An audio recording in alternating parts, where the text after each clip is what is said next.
ನಮಸ್ತೆ. ಪ್ರಚಲಿತ ಘಟನೆಗಳಿಗೆ ಸಂಬಂಧಪಟ್ಟ ಹಾಗೆ ನಾನಿವತ್ತು ವಿಶೇಷವಾಗಿರ್ತಕ್ಕಂಥ ಒಂದು ಕ್ಲಾಸ್ ಅನ್ನು ಮಾಡ್ತಾ ಇದ್ದೀನಿ.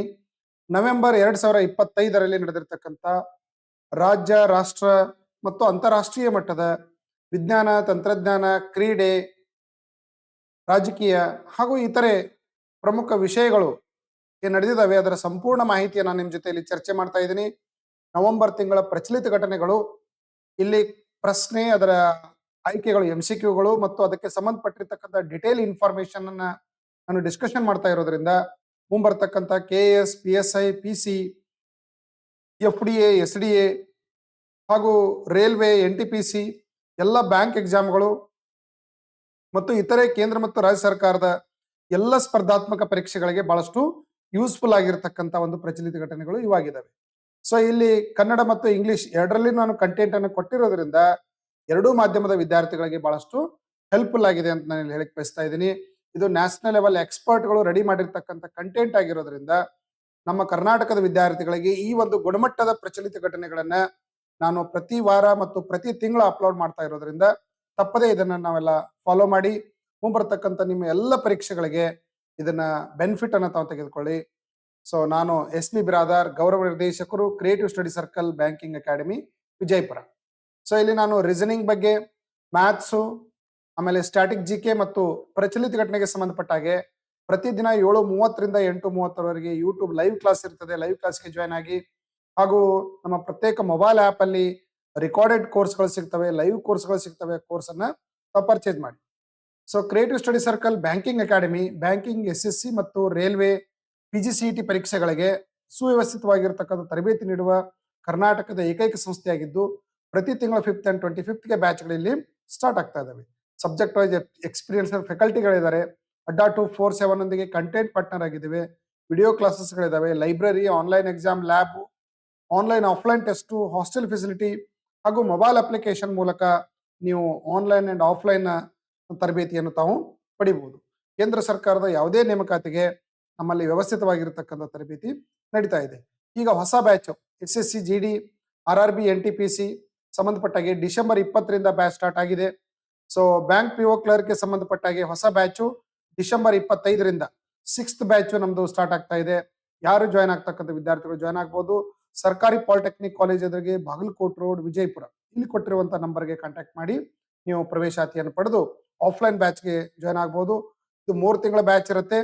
ಸೊ 3 ತಿಂಗಳ ಆದ ನಂತರ ಮತ್ತೆ ರಿಪೀಟ್ ನೀವು ಯಾವುದೇ ತರ ಜಾಯ್ನ್ ಆದ್ರೂ ಯಾವುದೇ ತರ ಫೀಸ್ ಇರೋದಿಲ್ಲ. Coaching till you get job ಅಂತಕ್ಕಂಥ ಕಾನ್ಸೆಪ್ಟ್ ಮೂಲಕ ನಾವು ಇದನ್ನ ಡಿಸ್ಕಷನ್ ಮಾಡ್ತಾ ಇದೀವಿ. ಸೊ ಇಲ್ಲೊಂದು ಕ್ವಶನ್ ಕೇಳಿದಾರೆ ನೋಡಿ. 2025ರ ಮಹಿಳಾ ಕ್ರಿಕೆಟ್ ವಿಶ್ವಕಪ್ ಅನ್ನು ಯಾವ ದೇಶ ಗೆದ್ದಿತು? ಒನ್ ಡೇ ಇಂಟರ್ನ್ಯಾಷನಲ್ ವಿನ್ನರ್ ಆಗಿರತಕ್ಕಂಥ ದೇಶ ಯಾವುದು? Option Australia, India, England, South Africa. So correct answer ಯಾವ್ದಂದ್ರೆ ಭಾರತ. ಭಾರತ ಈ ಬಾರಿ ಮಹಿಳಾ ವಿಶ್ವಕಪ್, ಕ್ರಿಕೆಟ್ ವಿಶ್ವಕಪ್ ನ ವಿನ್ನರ್ ಕಂಟ್ರಿ ಅಂತ ನಾವು ಇದನ್ನ ಹೇಳ್ಬೋದು. ಇದನ್ನ ಇತ್ತೀಚೆಗೆ ನಡೆದಿರ್ತಕ್ಕಂಥ, ಹಾಸ್ಟ್ ಮಾಡಿರ್ತಕ್ಕಂಥ, ಈ ಪಂದ್ಯಾವಳಿ ನಡೆಸಿರ್ತಕ್ಕಂಥ 2 ದೇಶಗಳಂದ್ರೆ ಇಂಡಿಯಾ ಮತ್ತು ಶ್ರೀಲಂಕಾದಲ್ಲಿ ಚಾಂಪಿಯನ್, ಮಹಿಳಾ ಚಾಂಪಿಯನ್ ಫಸ್ಟ್ ಟೈಮ್ ಆಗಿದ್ದು, ಫಸ್ಟ್ ಟೈಟಲ್ ಇದು. ಯಾರ ಜೊತೆ ಯಾರನ್ನ ಸೋಲಿಸಿ ಒಂದು ಅಚೀವ್ಮೆಂಟ್ ಅನ್ನ ಭಾರತೀಯ ಮಹಿಳಾ ಟೀಮ್ ಮಾಡಲಾಯಿತು ಅಂದ್ರೆ ಸೌತ್ ಆಫ್ರಿಕಾವನ್ನು ಸೋಲಿಸಿ. ಭಾರತದ ಮಹಿಳಾ ಕ್ರಿಕೆಟ್ ತಂಡದ ಕ್ಯಾಪ್ಟನ್ ಯಾರತ್ತಂದ್ರ ಹರ್ಮನ್ ಪ್ರೀತ್ ಕೌರ್. ಯಾರ್ರಿ? Harmanpreet Kaur. Player of the series ಆಗಿ ಆಯ್ಕೆ ಆದವ್ರು ಯಾರಂದ್ರೆ Deepti Sharma. Then most runs ಅನ್ನ ಹೊಡೆದಿರ್ತಕ್ಕಂಥವ್ರು ಸೌತ್ ಆಫ್ರಿಕಾದ ಎಲ್ ವಾಲ್ವರ್ಟ್. ಮೋಸ್ಟ್ ವಿಕೆಟ್ ಗಳನ್ನ ಪಡೆದಿರ್ತಕ್ಕಂಥವ್ರು ಭಾರತೀಯ ಆಟಗಾರ್ತಿ ಆಗಿರ್ತಕ್ಕಂಥ ದೀಪ್ತಿ ಶರ್ಮಾ. ಸೊ ಹಾಗಾಗಿ ಒಂದು ಗ್ರೇಟ್ ಅಚೀವ್ಮೆಂಟ್ ಅಂತ ಹೇಳಿ ನಾವು ಇದನ್ನ ಹೇಳ್ಬಹುದು. ಮಿಸ್ ಯೂನಿವರ್ಸ್ 2025ನೇ ಕಿರೀಟವನ್ನ ಯಾರು ಪಡೆದಿದ್ದಾರೆ? ಈ ಬಾರಿ ಮಿಸ್ ಯೂನಿವರ್ಸ್ ಸ್ಪರ್ಧೆ ನಡೀತು. ಅದರ ಒಂದು ವಿನ್ನರ್ ಯಾರು?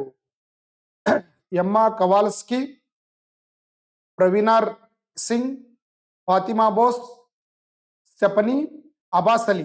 4 ಆಯ್ಕೆಗಳಿದಾವೆ. ಸರಿಯಾದ ಆನ್ಸರ್ ಯಾವ್ದಂದ್ರೆ ಆಪ್ಷನ್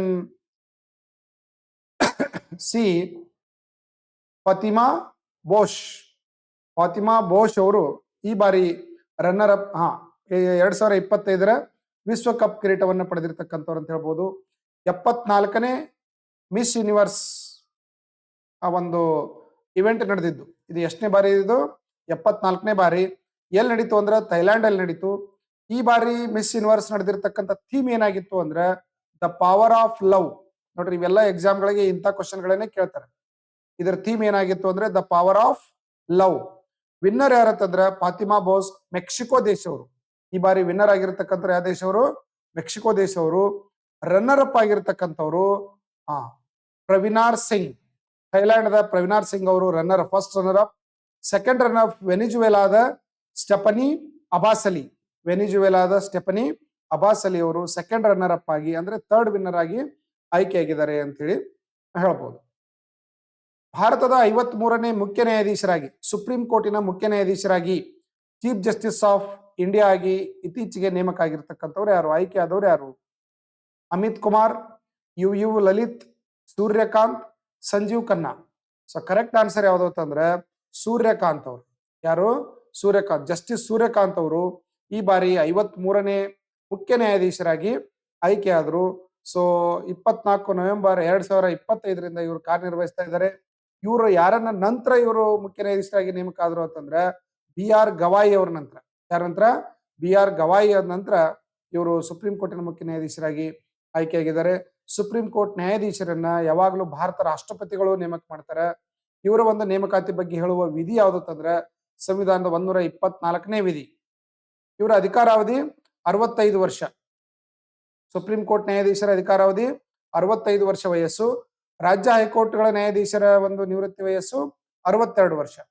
ಸೊ ಸುಪ್ರೀಂ ಕೋರ್ಟಿನ ಮುಖ್ಯ ನ್ಯಾಯಾಧೀಶರು ಯಾರು? ಹೀರಾಲಾಲ್ ಕನಿಯಾ. ಸುಪ್ರೀಂ ಕೋರ್ಟಿನ ಹೆಡ್ ಕ್ವಾರ್ಟರ್ ಎಲ್ಲಿದೆ ಅಂತಂದ್ರೆ ದೆಹಲಿಯಲ್ಲಿದೆ ಅಂತ ಹೇಳ್ಬೋದು. ಸೊ ಈ ತರ ನಾವು ಒಂದು ಪಾಯಿಂಟ್ ಬಂತು ಅಂದ್ರೆ ಅದಕ್ಕೆ ಡಿಟೇಲ್ ಆಗಿ ಪ್ರತಿಯೊಂದು ಪಾಯಿಂಟ್ಸ್ ಅನ್ನ ನಾವು ಕವರ್ ಮಾಡಬೇಕು. ಅಂದಾಗ ಮಾತ್ರ ಕರೆಂಟ್ ಅಫೇರ್ಸ್ ನಿಮ್ಗೆ ಹೆಲ್ಪ್ಫುಲ್ ಆಗ್ತದೆ. ಮುಂದೆ ಬರ್ತಕ್ಕಂಥ ಬ್ಯಾಂಕ್ ಮೇನ್ಸ್ ಎಕ್ಸಾಮ್ ಆಗಿರ್ಬೋದು, SSC ಎಕ್ಸಾಮ್ ಆಗಿರ್ಬೋದು, ಈಗ ನಡೆದಿರುವಂತ ರೈಲ್ವೆ ಗ್ರೂಪ್ ಡಿ ಎಕ್ಸಾಮ್ ಆಗಿರ್ಬೋದು, ಇವೆಲ್ಲದಕ್ಕೂ ಕರೆಂಟ್ ಅಫೇರ್ಸ್ ಮೇಲೆ ಹೆಚ್ಚು ಒತ್ತು ಕೊಟ್ಟು ಕೇಳ್ತಾ ಇರೋದ್ರಿಂದ ನೀವು ಆ ತಿಂಗಳಲ್ಲಿ ನಡೆದಿರ್ತಕ್ಕಂಥ ಯಾವುದೇ ಇವೆಂಟ್ಸ್ ಅನ್ನ ಈ ತರ ಡಿಟೇಲ್ ಆಗಿ ಎಕ್ಸ್ಪ್ಲೇನ್ ಮಾಡಿ ಓದಿದಾಗ ಮಾತ್ರ ನಿಮ್ಗೆ ಸರಿ ಆಗ್ತದೆ ಅಂತ ಹೇಳ್ಬೋದು.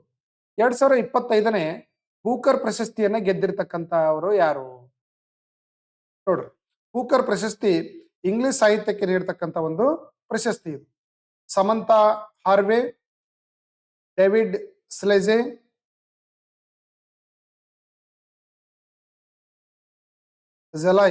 David Szalay, Georgi Gospodinov, Jenny Erpenbeck. ಈ 4 ಆಯ್ಕೆಗಳಿದಾವೆ. ಸರಿಯಾದ ಆನ್ಸರ್ ಯಾವ್ದಂದ್ರೆ ಡೇವಿಡ್ ಝಲೈ. ಇವರು ಫ್ಲೆಶ್ ಅಂತಕ್ಕಂಥ ಒಂದು ಕೃತಿಗೆ, ಯಾವ ಕೃತಿಗೆ? ಫ್ಲೆಶ್ ಅಂತಕ್ಕಂಥ ಕೃತಿಗೆ ಈ ಬಾರಿ ಬೂಕರ್ ಪ್ರಶಸ್ತಿಯನ್ನ ಪಡೆದ್ರು ಅಂತ ಹೇಳ್ಬೋದು. ಇಂಗ್ಲಿಷ್ ಸಾಹಿತ್ಯಕ್ಕೆ ಮಾತ್ರ ಈ ಪ್ರಶಸ್ತಿ ನೀಡಲಾಗ್ತದೆ. ಇದು ಗೊತ್ತಿರಲಿ ನಿಮಗೆ. ಯಾವ ಸಾಹಿತ್ಯಕ್ಕೆ? ಇಂಗ್ಲಿಷ್ ಸಾಹಿತ್ಯಕ್ಕೆ. ಇಂಗ್ಲಿಷ್ ಬೇರೆ ಬೇರೆ ಭಾಷೆಗಳಿಂದ ಯಾರು ಇಂಗ್ಲಿಷ್ಗೆ ಟ್ರಾನ್ಸ್ಲೇಟ್ ಮಾಡ್ತಾರೆ, ಇಂಗ್ಲಿಷ್ ಭಾಷೆಗೆ ಟ್ರಾನ್ಸ್ಲೇಟ್ ಮಾಡಿರ್ತಾರೆ, ಅಂಥವ್ರಿಗೆ ಈ ಪ್ರಶಸ್ತಿಯನ್ನ ನೀಡಲಾಗ್ತದೆ. ಸೊ ಈ ಬಾರಿ ಕಳೆದ ಬಾರಿ ಬಾನು ಮುಸ್ತಾಕ್ ಅವರು, ಈ ಬಾರಿ ಮೈಸೂರು ದಸರಾವನ್ನು ಉದ್ಘಾಟನೆ ಮಾಡಿರ್ತಕ್ಕಂಥ ಬಾನು ಮುಸ್ತಾಕ್ ಅವರು ಹಾರ್ಟ್ ಲ್ಯಾಂಪ್ ಅಂತಕ್ಕಂಥ ಒಂದು ಭಾಷಾಂತರ ಕೃತಿಗೆ ಬರೆದವರು ಬೇರೆ, ಬಟ್ ಅದನ್ನು ಇಂಗ್ಲಿಷ್ಗೆ ಭಾಷಾಂತರ ಮಾಡಿರ್ತಕ್ಕಂಥವ್ರು ಅವರಾಗಿದ್ರು. ಅವರಿಗೆ ಪ್ರಶಸ್ತಿ ವಿಜೇತರಾಗಿದ್ರು 2024ನೇ ಸಾಲಿಂದು.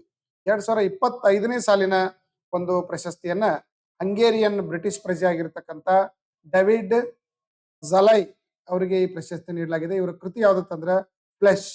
ಇತ್ತೀಚೆಗೆ ನಡೆದಿರ್ತಕ್ಕಂಥ ಬ್ಯಾಂಕ್ ಮೇನ್ಸ್ ಎಕ್ಸಾಮ್ ಅಲ್ಲಿ, IBPS ಕ್ಲರ್ಕ್ ಮೇನ್ಸ್ ಎಕ್ಸಾಮ್ ಅಲ್ಲಿ ಇದರ ಮೇಲೆ ಕ್ವಶನ್ಸ್ ಅನ್ನ ಕೇಳಿದ್ರು. ಸೊ ಆದ್ಮೇಲೆ ನಾನು ಸುಮಾರು 20 ವರ್ಷಗಳಿಂದ mental ability, maths, current affairs ಮತ್ತು ಸ್ಟ್ಯಾಟಿಕ್ GK ರಾಜ್ಯಾದ್ಯಂತ ಬೋಧನೆ ಮಾಡ್ತಾ ಬಿಜಾಪುರದಲ್ಲಿ ಕ್ರಿಯೇಟಿವ್ ಸ್ಟಡಿ ಸರ್ಕಲ್ ಬ್ಯಾಂಕಿಂಗ್ ಅಕಾಡೆಮಿಯನ್ನು ಸ್ಥಾಪನೆ ಮಾಡಿ ಮೆಂಟಲ್ ಅಬಿಲಿಟಿಯಲ್ಲಿ ರಾಜ್ಯ ಸಂಪನ್ಮೂಲ ವ್ಯಕ್ತಿಯಾಗಿ ಕಾರ್ಯನಿರ್ವಹಿಸಿದ್ದೇನೆ. ಅದರ ಒಂದು ಅನುಭವದ ಪರಿಣಾಮವಾಗಿ ಕ್ರಿಯೇಟಿವ್ ಮೆಂಟಲ್ ಎಬಿಲಿಟಿ ಅಂತಕ್ಕಂಥ ಪುಸ್ತಕವನ್ನು ಬರೆದಿದ್ದು, ಇದು ಈಗಾಗಲೇ 3ನೇ ಪ್ರಿಂಟ್ ನಡೀತಾ ಇದೆ. 3ನೇ ಪ್ರಿಂಟ್ ಖಾಲಿ ಆಗಿದೆ, 4ನೇ ಪ್ರಿಂಟ್ ಹೋಗ್ತಾ ಇದೆ. ಇಲ್ಲಿ ಪ್ರತಿ ಅಧ್ಯಾಯದ ಮೇಲೆ QR ಕೋಡ್ ಇದೆ, 100% ಸಿಲೆಬಸ್ ಇದೆ. ಸೊ ಈ ತರದ ಒಂದು ಕಂಪ್ಲೀಟ್ ರೀಸನಿಂಗ್ ಒಂದು ಬುಕ್ ಕನ್ನಡ ಮೀಡಿಯಂದಲ್ಲಿ ಯಾವುದೂ ಇರಲಿಲ್ಲ. ಸೊ ಇದು ಬಹಳಷ್ಟು ಯೂಸ್ಫುಲ್ ಆಗಿ ಕರ್ನಾಟಕದ ವಿದ್ಯಾರ್ಥಿಗಳು ಇದನ್ನು ಯೂಸ್ ಮಾಡ್ತಾ ಇದ್ದಾರೆ. ಸೊ ಇನ್ನೊಂದು maths book, creative general maths ಅಂತ ಹೇಳಿ, ಕಂಪ್ಲೀಟ್ 100% ಸಿಲೆಬಸ್ ಇರ್ತಕ್ಕಂಥದ್ದು. DI ಇದೆ, ಟ್ರಿಗ್ನೋಮೆಟ್ರಿ ಇದೆ, ಮೆನ್ಸುರೇಷನ್ ಇದೆ, ಮತ್ತು ಪ್ರತಿಯೊಂದು ಪ್ರೀವಿಯಸ್ ಇಯರ್ ಕ್ವಶನ್ಗಳು ಇದರಲ್ಲಿ ಸಾಲ್ವ್ ಮಾಡಿದೀವಿ. ಮತ್ತು ಬರೇ ಆನ್ಸರ್ ಕೊಟ್ಟಿಲ್ಲ, ಡಿಟೇಲ್ ಆಗಿ ಅದನ್ನ ಎಕ್ಸ್ಪ್ಲೈನ್ ಮಾಡಿದೀವಿ. ಸೊ ಹಿಂಗಾಗಿ ನಿಮ್ಗೆಲ್ಲರಿಗೂ ಬಹಳಷ್ಟು ಯೂಸ್ಫುಲ್ ಆಗ್ತಕ್ಕಂಥ ಪುಸ್ತಕಗಳಿದಾವೆ. ಮುಂಬರ್ತಕ್ಕಂಥ ಯಾವುದೇ ಟೀಚರ್ ನೇಮಕಾತಿ ಆಗಿರ್ಬೋದು, ಪೊಲೀಸ್ PSI ನೇಮಕಾತಿ ಆಗಿರ್ಬೋದು, AS ನೇಮಕಾತಿ ಆಗಿರ್ಬೋದು, ಎಲ್ಲ ನೇಮಕಾತಿಗಳಿಗೆ ಬಹಳಷ್ಟು ಯೂಸ್ಫುಲ್ ಆಗಿರ್ತಕ್ಕಂಥ ಪುಸ್ತಕವಾಗಿದ್ದು, ಪ್ರತಿಯೊಂದು ಅಧ್ಯಾಯದಲ್ಲಿ QR ಕೋಡ್ ಇರೋದ್ರಿಂದ ನೀವು ಆ ವಿಡಿಯೋ ನೋಡಿ ಅಲ್ಲಿ ಇರ್ತಕ್ಕಂಥ ಟ್ರಿಕ್ಸ್ ಗಳನ್ನು ತಗೊಂಡು ಸೆಲ್ಫ್ ಸ್ಟಡಿ ಮಾಡ್ಬೋದು ನೀವು. ಸೊ ಆ ತರದ ಪುಸ್ತಕ ಇದಾಗಿದ್ದು, ಸೊ ಯಾರಿಗೆ ಈ ಪುಸ್ತಕ ಬೇಕು ಇದನ್ನ ಪರ್ಚೇಸ್ ಮಾಡ್ಬೋದು. ಎಲ್ಲ ಪ್ರಮುಖ ಬುಕ್ ಸ್ಟಾಲ್ಗಳಲ್ಲಿ ಸಿಗ್ತದೆ. ಧಾರವಾಡದ ಎಲ್ಲ ಫೇಮಸ್ ಬುಕ್ ಸ್ಟಾಲ್ಗಳಲ್ಲಿ ಸಿಗ್ತದೆ, ಬೆಂಗಳೂರಲ್ಲಿ ಸಿಗುತ್ತೆ. ಮತ್ತು ಬೇರೆ ಬೇರೆ ಜಿಲ್ಲೆಯಲ್ಲಿ ಅಥವಾ ಹಳ್ಳಿಗಳಲ್ಲಿ ಇರ್ತಕ್ಕಂಥ ಬುಕ್ ಸಿಗ್ಲಿಲ್ಲ ಅಂತಂದ್ರೆ ನಾವು ಈ ಪುಸ್ತಕಗಳನ್ನ ನೇರವಾಗಿ ಕೊರಿಯರ್ ಮಾಡ್ತಾ ಇದ್ದೀವಿ. ಸೊ ಮೆಂಟಲ್ ಎಬಿಲಿಟಿ 450 ರುಪೀಸ್ ಇದೆ, ಮ್ಯಾಥ್ಸ್ 390 ಇದೆ. ಆಮೇಲೆ ಇದ್ರ ಜೊತೆಗೆ ಸ್ಟ್ಯಾಟಿಕ್ GK ಮತ್ತು ಜನರಲ್ ಸೈನ್ಸ್ ಕೊಡ್ತಾ ಇದೀವಿ. ಮುಂಬರ್ತಕ್ಕಂಥ ಎಲ್ಲ ಎಕ್ಸಾಮ್ಗಳಿಗೂ ಹೆಲ್ಪ್ಫುಲ್ ಇದೆ. ರೈಲ್ವೆ SSC ಎಕ್ಸಾಮ್ಗಳಿಗೆ 3 ಪುಸ್ತಕಗಳ ಪ್ಯಾಕೇಜ್ ರೇಟು 850 ರೂಪಾಯಿ ಇದೆ. ಕೇವಲ 850 ರೂಪಾಯಿಗೆ ವಿತ್ ಕೊರಿಯರ್ ಚಾರ್ಜ್ ಸೇರಿ ನೇರವಾಗಿ ಪುಸ್ತಕವನ್ನು ನಿಮ್ಮ ಮನೆಗೆ ಕಳಿಸ್ಕೊಡ್ತಾ ಇದೀವಿ ಬೈ ಪೋಸ್ಟ್ ಮೂಲಕ. ಯಾರಿಗೆ ಈ ಪುಸ್ತಕಗಳು ಬೇಕು ಈ ನಂಬರ್ಗೆ 8618748199 ನಂಬರ್ಗೆ ಫೋನ್ ಪೇ ಮಾಡಿ ಅದರ ಸ್ಕ್ರೀನ್ ಶಾಟ್ ಮತ್ತು ನಿಮ್ಮ ಫುಲ್ ಅಡ್ರೆಸ್ ಅನ್ನು, pin code number, mobile number ಅದರ ಅಡ್ರೆಸ್ ಅಲ್ಲಿ ಹಾಕಿ ನಮಗೆ ಇದೇ ನಂಬರ್ಗೆ ವಾಟ್ಸಪ್ ಮಾಡಿ. ಸೊ ನೇರವಾಗಿ 3 ದಿನದಲ್ಲಿ ಪುಸ್ತಕ ನಿಮ್ಮ ಕೈ ಸೇರುತ್ತೆ. ಯಾವುದೇ ನೀವು ಕೊರಿಯರ್ ಚಾರ್ಜ್ ಅನ್ನ ಪೇ ಮಾಡೋ ಅವಶ್ಯಕತೆ ಇಲ್ಲ. ಇನ್ಕ್ಲೂಡಿಂಗ್ ಕೊರಿಯರ್ ಚಾರ್ಜು ಮತ್ತು ಬುಕ್ಸ್ ರೇಟು ಸೇರಿನೇ ಇದರಲ್ಲಿ ಬಂದಿರ್ತದೆ. ಪುಸ್ತಕ ಪ್ರತಿಯೊಂದು ಸ್ಪರ್ಧಾತ್ಮಕ ಪರೀಕ್ಷೆ ಬರೀತಕ್ಕಂಥ ಪ್ರತಿಯೊಬ್ಬರು ಈ ಒಂದು ಪುಸ್ತಕಗಳನ್ನು ಹೊಂದಿರಲೇಬೇಕು. ರೈಟ್ ರೀ? ಓಕೆ. ಹವಾಮಾನ ಬದಲಾವಣೆ ಕಾರ್ಯಕ್ಷಮತೆ ಸೂಚ್ಯಂಕ 2026ರಲ್ಲಿ ಭಾರತದ ರ್ಯಾಂಕ್ ಎಷ್ಟದ ನೋಡ್ರಿ. ಕ್ಲೈಮೇಟ್ ಚೇಂಜ್ ಪರ್ಫಾರ್ಮೆನ್ಸ್ ಇದು ಆಲ್ ಓವರ್ ವರ್ಲ್ಡ್ ಪ್ರಮುಖ ದೇಶಗಳನ್ನ ಲಿಸ್ಟ್ ಮಾಡ್ತಾರೆ. ಸೊ ಈ ಏನು ಜಾಗತಿಕ ತಾಪಮಾನ ಏರಿಕೆ, ಗ್ಲೋಬಲ್ ವಾರ್ಮಿಂಗ್ ನಡೀತಾ ಇದೆ, ಅದನ್ನು ಕಂಟ್ರೋಲ್ ಮಾಡ್ಲಿಕ್ಕೆ ಕೆಲವೊಂದು ದೇಶಗಳು ಕ್ರಮ ಕೈಗೊಳ್ತಾ ಇದಾವೆ. ಸೊ ಅದರಲ್ಲಿ ಪ್ರಮುಖವಾಗಿ ಯಾವ ಯಾವ ದೇಶದ ಕಾಂಟ್ರಿಬ್ಯೂಷನ್ ಏನಿದೆ ಅನ್ನೋದನ್ನ ಕುರಿತು ರ್ಯಾಂಕ್ ಅನ್ನು ಅನೌನ್ಸ್ ಮಾಡ್ಲಾಗ್ತಾ ಇದೆ. ಅದರಲ್ಲಿ ಭಾರತದ ರ್ಯಾಂಕ್ ಎಷ್ಟಿದೆ? 23rd, 11, 8, then 12. So correct answer ಯಾವ್ದತ್ತಂದ್ರ 23. ಭಾರತ ಕ್ಲೈಮೇಟ್ ಚೇಂಜ್ ಪರ್ಫಾರ್ಮೆನ್ಸ್ ಇಂಡೆಕ್ಸ್ ಅಲ್ಲಿ ಭಾರತ 23ನೇ ಸ್ಥಾನದಲ್ಲಿದೆ. 2026ನೇ ಸಾಲಿನ ಒಂದು ಲಿಸ್ಟ್ ಅನ್ನು ಈಗ ಅನೌನ್ಸ್ ಮಾಡಿದ್ದಾರೆ. ಅದರಲ್ಲಿ ಭಾರತದ ರ್ಯಾಂಕ್ ಎಷ್ಟಿದೆ ಅಂದ್ರೆ 23 ರ್ಯಾಂಕ್ ಇದೆ. ಸೊ ಈಗಾಗಲೇ ಭಾರತ ಈ ಗ್ಲೋಬಲ್ ವಾರ್ಮಿಂಗ್ ಅನ್ನ ತಡೆಗಟ್ಟಲಿಕ್ಕೆ ಅನೇಕ ರೀತಿಯ ಸಸ್ಟೈನಬಲ್ ಡೆವಲಪ್ಮೆಂಟ್ ಕಾರ್ಯಕ್ರಮಗಳನ್ನ ಈಗ ನಡೆಸ್ತಾ ಇದೆ. ಸೊ ಹಂಗಾಗಿ ಈಗ ಭಾರತದ ಪರ್ಫಾರ್ಮೆನ್ಸ್ ಇಂಪ್ರೂವ್ ಆಗಿದೆ ಅಂತ ಹೇಳ್ಬೋದು. ಸೊ ಜರ್ಮನ್ ನೋಡ್ರಿ, German watch new climate institute and climate action network at COP30. So ಈ ಒಂದು ಲಿಸ್ಟ್ ಅನ್ನು ರಿಲೀಸ್ ಮಾಡಲಾಗಿದ್ದು, ಫಸ್ಟ್ 3 ಆಗಿರ್ತಕ್ಕಂಥ ದೇಶಗಳು ಯಾವಿದಾವೆ? ಇನ್ನ ಫಸ್ಟ್ ಪರ್ಫಾರ್ಮೆನ್ಸ್ ಯಾವ ಅಷ್ಟು ಮಾಡಿಲ್ಲ. ದೆನ್ ಡೆನ್ಮಾರ್ಕ್ 4ನೇ ರ್ಯಾಂಕ್ ಅಲ್ಲಿ ಇದೆ. ಯುನೈಟೆಡ್ ಕಿಂಗ್ಡಮ್ 5ನೇ ರ್ಯಾಂಕ್ ಅಲ್ಲಿ ಇದೆ. ಲಾಸ್ಟ್ ಸೌದಿ ಅರೇಬಿಯಾ ಇದೆ. ಭಾರತ ಎಷ್ಟನೇ ರ್ಯಾಂಕ್ ಅಲ್ಲಿ ಇದೆ ಅಂದ್ರೆ 23ನೇ ರ್ಯಾಂಕ್ ಅಲ್ಲಿ ಇದೆ. ಅಂದ್ರೆ ವಾತಾವರಣ ಹಾಳಾಗದಂತೆ ತಡೆಗಟ್ಟುವಲ್ಲಿ ಏನು ಮುನ್ನೆಚ್ಚರಿಕೆ ಕ್ರಮಗಳನ್ನು ತೆಗೆದುಕೊಳ್ಬೇಕು, ಅದರಲ್ಲಿ ಭಾರತ 23ನೇ ಸ್ಥಾನದಲ್ಲಿ ಈಗ ತನ್ನ ಕಾಂಟ್ರಿಬ್ಯೂಷನ್ ಅನ್ನ ನೀಡ್ತಾ ಇದೆ ಅಂತ ಹೇಳ್ಬೋದು. 2025ನೇ ಫಿಡೆ ಚೆಸ್ ವಿಶ್ವಕಪ್ ಪ್ರಶಸ್ತಿಯನ್ನು ಇತ್ತೀಚೆಗೆ ಯಾರು ಗೆದ್ರು ನೋಡ್ರಿ. ಇದು ವರ್ಲ್ಡ್ ಲೆವೆಲ್ ಅಲ್ಲಿ ಇರ್ತಕ್ಕಂಥ ಒಂದು ಸ್ಪೋರ್ಟ್ಸ್ ಇವೆಂಟ್. ಇದು ಚೆಸ್ ಚಾಂಪಿಯನ್ಶಿಪ್. ಇದು FIDE ಚೆಸ್ ವಿಶ್ವಕಪ್ ಪ್ರಶಸ್ತಿಯನ್ನ ಗೆದ್ದವರು ಯಾರು? Javokhir Sindarov, Magnus Carlsen, D Gukesh, Fabiano Caruana. So answer ಯಾವ್ದಂದ್ರ ಜವಾಕಿರ್ ಸಿಂದರೋವ್. ಜವಾಕಿರ್ ಸಿಂದರೋವ್ ಅವರು ಈ ಬಾರಿ 2025ನೇ ಸಾಲಿನ ಫಿಡೆ ಚೆಸ್ ವಿಶ್ವಕಪ್ ಪ್ರಶಸ್ತಿಯನ್ನು ಗೆದ್ದಿರ್ತಕ್ಕಂಥವ್ರು. ಈ ಇವೆಂಟ್ ಎಲ್ಲಿ ನಡೀತು ಅಂತಂದ್ರ ಗೋವಾದಲ್ಲಿ ನಡೀತು. ಇದು ಭಾರತದ ಪ್ರಮುಖ ಪಶ್ಚಿಮ ತೀರದಲ್ಲಿ ಇರ್ತಕ್ಕಂಥ ರಾಜ್ಯ ಯಾವ್ದಂದ್ರೆ ಗೋವಾ. ಗೋವಾದಲ್ಲಿ ಇವೆಂಟ್ ನಡೀತು. ಇಂಪಾರ್ಟೆಂಟ್ ಇದು, ಪ್ಲೇಸು ಇಂಪಾರ್ಟೆಂಟ್ ಇದು. Then youngest player of the world cup ಅಂತ ವಿನ್ನರ್ ಅಂತ ಹೇಳಿದವ್ರನ್ನ ಕರೆಯಲಾಗ್ತದೆ. ರನ್ನರ್ ಅಪ್ ಅಂದ್ರ ವಿಇ ಅವರು ರನ್ನರ್ ಅಪ್ ಆಗಿ, ಚೀನಾದ ವಿಇ ಅವರು ರನ್ನರ್ ಅಪ್ ಆಗಿ ಆಯ್ಕೆಯಾದ್ರು. ಭಾರತದ ಯಂಗೆಸ್ಟ್ ಚೆಸ್ ಮಾಸ್ಟರ್ ಯಾರಂತಂದ್ರೆ ಡಿ ಗುಕೇಶ್. ಇವರು ಇಂಡಿಯಾದವ್ರು ಯಾರಂದ್ರೆ ಡಿ ಗುಕೇಶ್, ಆಂಧ್ರ ಪ್ರದೇಶದವ್ರು ಇವರು. ರೈಟ್ ರೀ? ನೋಡ್ರಿ, NALSA ನಲ್ಸಾ ಕಾರ್ಯನಿರ್ವಾಹಕ ಅಧ್ಯಕ್ಷರಾಗಿ ಇತ್ತೀಚೆಗೆ ನೇಮಕ ಮಾಡಿದವರು ಯಾರು ನೇಮಕ ಆಗಿದ್ದಾರೆ? ನಾಲ್ಸಾದ executive chairperson, national legal service authority of India ಅಂತ ಕರಿತೀವಿ. National authority of legal service. Right ರೀ? ಸೊ ಇದರ ಒಂದು ಮುಖ್ಯಸ್ಥರಾಗಿ ಇತ್ತೀಚೆಗೆ ನೇಮಕ ಆದವರು Vikram Nath, Suryakant, BR Gavai, Sanjiv Khanna. So answer ಯಾವತ್ತಂದ್ರೆ ವಿಕ್ರಮ್ನಾಥ್ ಅವರು ಈ ಬಾರಿ ಇದರ ಮುಖ್ಯಸ್ಥರಾಗಿ ಇತ್ತೀಚೆಗೆ ನೇಮಕ ಆಗಿದ್ದಾರೆ. NALSC ಅಂದ್ರೆ ಏನು ಅಂತಂದ್ರೆ national legal service authority of India. ಇದು 1995ರಲ್ಲಿ ಸ್ಥಾಪನೆ ಆಯಿತು. ಇದರ ಉದ್ದೇಶ ಏನಂತಂದ್ರೆ ಕಾನೂನು ಸಲಹೆಯನ್ನು ನೀಡತಕ್ಕಂತ ಇದರ ಒಂದು ಫ್ರೀ ಲೀಗಲ್ ಸರ್ವಿಸ್. ಯಾರು ಬಡವರು ಇದ್ದಾರೆ, ಯಾರು ವೀಕರ್ ಸೆಕ್ಷನ್ ಇಂದ ಬಂದಿರತಕ್ಕಂಥವ್ರು ಇದ್ದಾರೆ, ಯಾರಿಗೆ ಕಾನೂನು ಸರ್ವಿಸ್ ಅನ್ನ ಪಡಿಲಿಕ್ಕೆ ಸಾಧ್ಯ ಆಗ್ತಾ ಇಲ್ಲ ಅಂತವ್ರಿಗೆ ಸರ್ಕಾರದ ವತಿಯಿಂದ ಈ ಒಂದು ಸಂಸ್ಥೆಯ ವತಿಯಿಂದ ಅವರಿಗೆ ಉಚಿತವಾಗಿ ಕಾನೂನು ಸಲಹೆಯನ್ನು ಅವರಿಗೆ ನೀಡಲಾಗ್ತಾ ಇದೆ ಅಂತ ಹೇಳ್ಬೋದು. ಆರ್ಟಿಕಲ್ 39A ಪ್ರಕಾರ ರಾಜ್ಯ ನೀತಿ ನಿರ್ದೇಶಕ ತತ್ವಗಳದವಲ್ರಿ, ಅದರ ಪ್ರಕಾರ ಎಲ್ಲರಿಗೂ ಸಮಾನ ನ್ಯಾಯ ಕೊಡ್ತಕ್ಕಂತ ಒಂದು ಕೆಲಸವನ್ನು ಮಾಡಬೇಕು ಅಂತೇಳಿ ಸಂವಿಧಾನ ತಿದ್ದುಪಡಿ ಮಾಡಲಾಗಿದ್ದು, ಅದರ ಅಡಿಯಲ್ಲಿ ಪ್ರತಿಯೊಂದು ತಾಲೂಕು ಮತ್ತು ಜಿಲ್ಲಾ ಕೇಂದ್ರದಲ್ಲಿ ಈ ಉಚಿತ ಕಾನೂನು ಸೇವಾ ಪ್ರಾಧಿಕಾರ ಅಂತ ಇರ್ತದೆ. ಅವರು ಯಾರು ದುರ್ಬಲರಿದ್ದಾರೆ, ಯಾರು ಕಾನೂನು ಸೇವೆಯನ್ನು ಪಡಿಲಿಕ್ಕೆ ಆಗೋದಿಲ್ಲ ಅಂತವರಿಗೆ ಒಂದು ಕಾನೂನಿನ ಅರಿವನ್ನು ಮೂಡಿಸ್ತಕ್ಕಂಥ ಸಹಾಯವನ್ನು ಮಾಡ್ತಕ್ಕಂಥ ಕೆಲಸವನ್ನ ಮಾಡ್ಲಾಗ್ತಾ ಇದೆ ಅಂತ ಹೇಳ್ಬೋದು. ಗೋಗಬಿಲ್ ಸರೋವರವು ಯಾವ ರಾಜ್ಯದಲ್ಲಿದೆ? ಇತ್ತೀಚೆಗೆ ಇದು ರಾಮ್ಸರ್ ಲಿಸ್ಟ್ ಒಳಗೆ ಸೇರಿದೆ. ಸೊ ಇದು ಗೋಗಬಲ್ ಸರೋವರ ಒಂದು ಕೆರೆ. ಇದು ಎಲ್ಲಿದೆ, ಯಾವ ರಾಜ್ಯದಲ್ಲಿದೆ? ಬಿಹಾರ್, ಗುಜರಾತ್, ಉತ್ತರಾಖಂಡ್, ರಾಜಸ್ಥಾನ್. ಸೊ ಆನ್ಸರ್ ಯಾವ್ದಂದ್ರೆ ಬಿಹಾರದಲ್ಲಿದೆ ಅಂತ ಹೇಳ್ಬೋದು. ಎಲ್ಲಿದೆ ಇದು? ಬಿಹಾರದಲ್ಲಿ. ನೋಡ್ರಿ, ಗೋಗಾಬಿಲ್ ಲೇಕ್, ಆಕ್ಸ್ಬೋಲ್ ಲೇಕ್ ಅಂತ ನಾವು ಇದನ್ನ ಕರಿತೀವಿ. ಇತ್ತೀಚೆಗೆ ಇದು ಭಾರತದ 94ನೇ ರಾಮ್ಸರ್ ತಾಣ ಅಂತ ಹೇಳಿ ಇದನ್ನ ಕರೆಯಲಾಗಿದೆ. ರಾಮ್ಸರ್ ತಾಣ ಅಂದ್ರೆ ಏನು? ಜೌಗು ಪ್ರದೇಶ ಅನ್ನಂಗಿದು, ವೆಟ್ಲ್ಯಾಂಡ್ ಏನ್ ಕರಿತೀವಿ ಇದಕ್ರಿ? ಜೌಗು ಪ್ರದೇಶ. ಇಲ್ಲಿ ಹಲವಾರು ಜಾತಿಯ ಪಕ್ಷಿಗಳು, ಸೂಕ್ಷ್ಮ ಜೀವಿಗಳು ಅವು ಸಂತಾನ ಅಭಿವೃದ್ಧಿಯನ್ನ ಮಾಡ್ತಾವು. ಪಕ್ಷಿಗಳ ತಾಣಗಳಾಗಿದ್ದಾವೆ. ಅವುಗಳನ್ನ ಸಂರಕ್ಷಣೆ ಮಾಡ್ತಕ್ಕಂಥ ಉದ್ದೇಶದಿಂದ ಈ ರಾಮ್ಸರ್ ತಾಣಗಳನ್ನ ಘೋಷಣೆ ಮಾಡಲಾಗ್ತಾ ಇದೆ. ಒಟ್ಟಾರೆ ಭಾರತದಲ್ಲಿ ಇಲ್ಲಿವರೆಗೆ ಎಷ್ಟು ಅಂತ ರಾಮ್ಸರ್ ಸೈಟ್ಗಳು ಘೋಷಣೆ ಆಗಿದಾವೆ ಅಂತಂದ್ರೆ 94ನೇದಿದು ಈ ಘೋಷಣೆ ಆಗಿದ್ದು. ಬಿಹಾರದ ಎಷ್ಟನೇದಿದು? 94ನೇದು. ಒಟ್ಟು ಬಿಹಾರದಲ್ಲಿ ಈಗ ಎಷ್ಟಿದಾವ ಅಂತಂದ್ರೆ 6 ರಾಮ್ಸರ್ ತಾಣಗಳದಾವ್. ಒಂದನೇದ್ದು ಗೋಕುಲ್ ಜಲ್ಶಾಯ್, ಬಕ್ಸರ್ ಜಿಲ್ಲೆಯಲ್ಲಿ ಅದ. ಇದನ್ನು ಆಕ್ಸ್ಬೋಲ್ ಆಗಿರ್ತಕ್ಕಂಥ ಅಂದ್ರೆ ಕುದುರೆ ಲಾಳದ ಆಕಾರದ ಒಂದು ಕೆರೆ ಅಂತ ನಾವು ಇದನ್ನ ಹೇಳ್ಬೋದು. ಉದಯ್ಪುರ್ ಜಿಲ್, ವೆಸ್ಟ್ ಚಂಪಾರಣ್ ಜಿಲ್ಲೆ ಒಳಗಿದು, ಪಶ್ಚಿಮ ಚಂಪಾರಣ್ ಜಿಲ್ಲೆಯಲ್ಲಿ ಇದು ಐತಿ ಅಂತ ಹೇಳ್ಬೋದು. ಇದು ಆಕ್ಸ್ಬೋಲ್ ಲೇಕ್.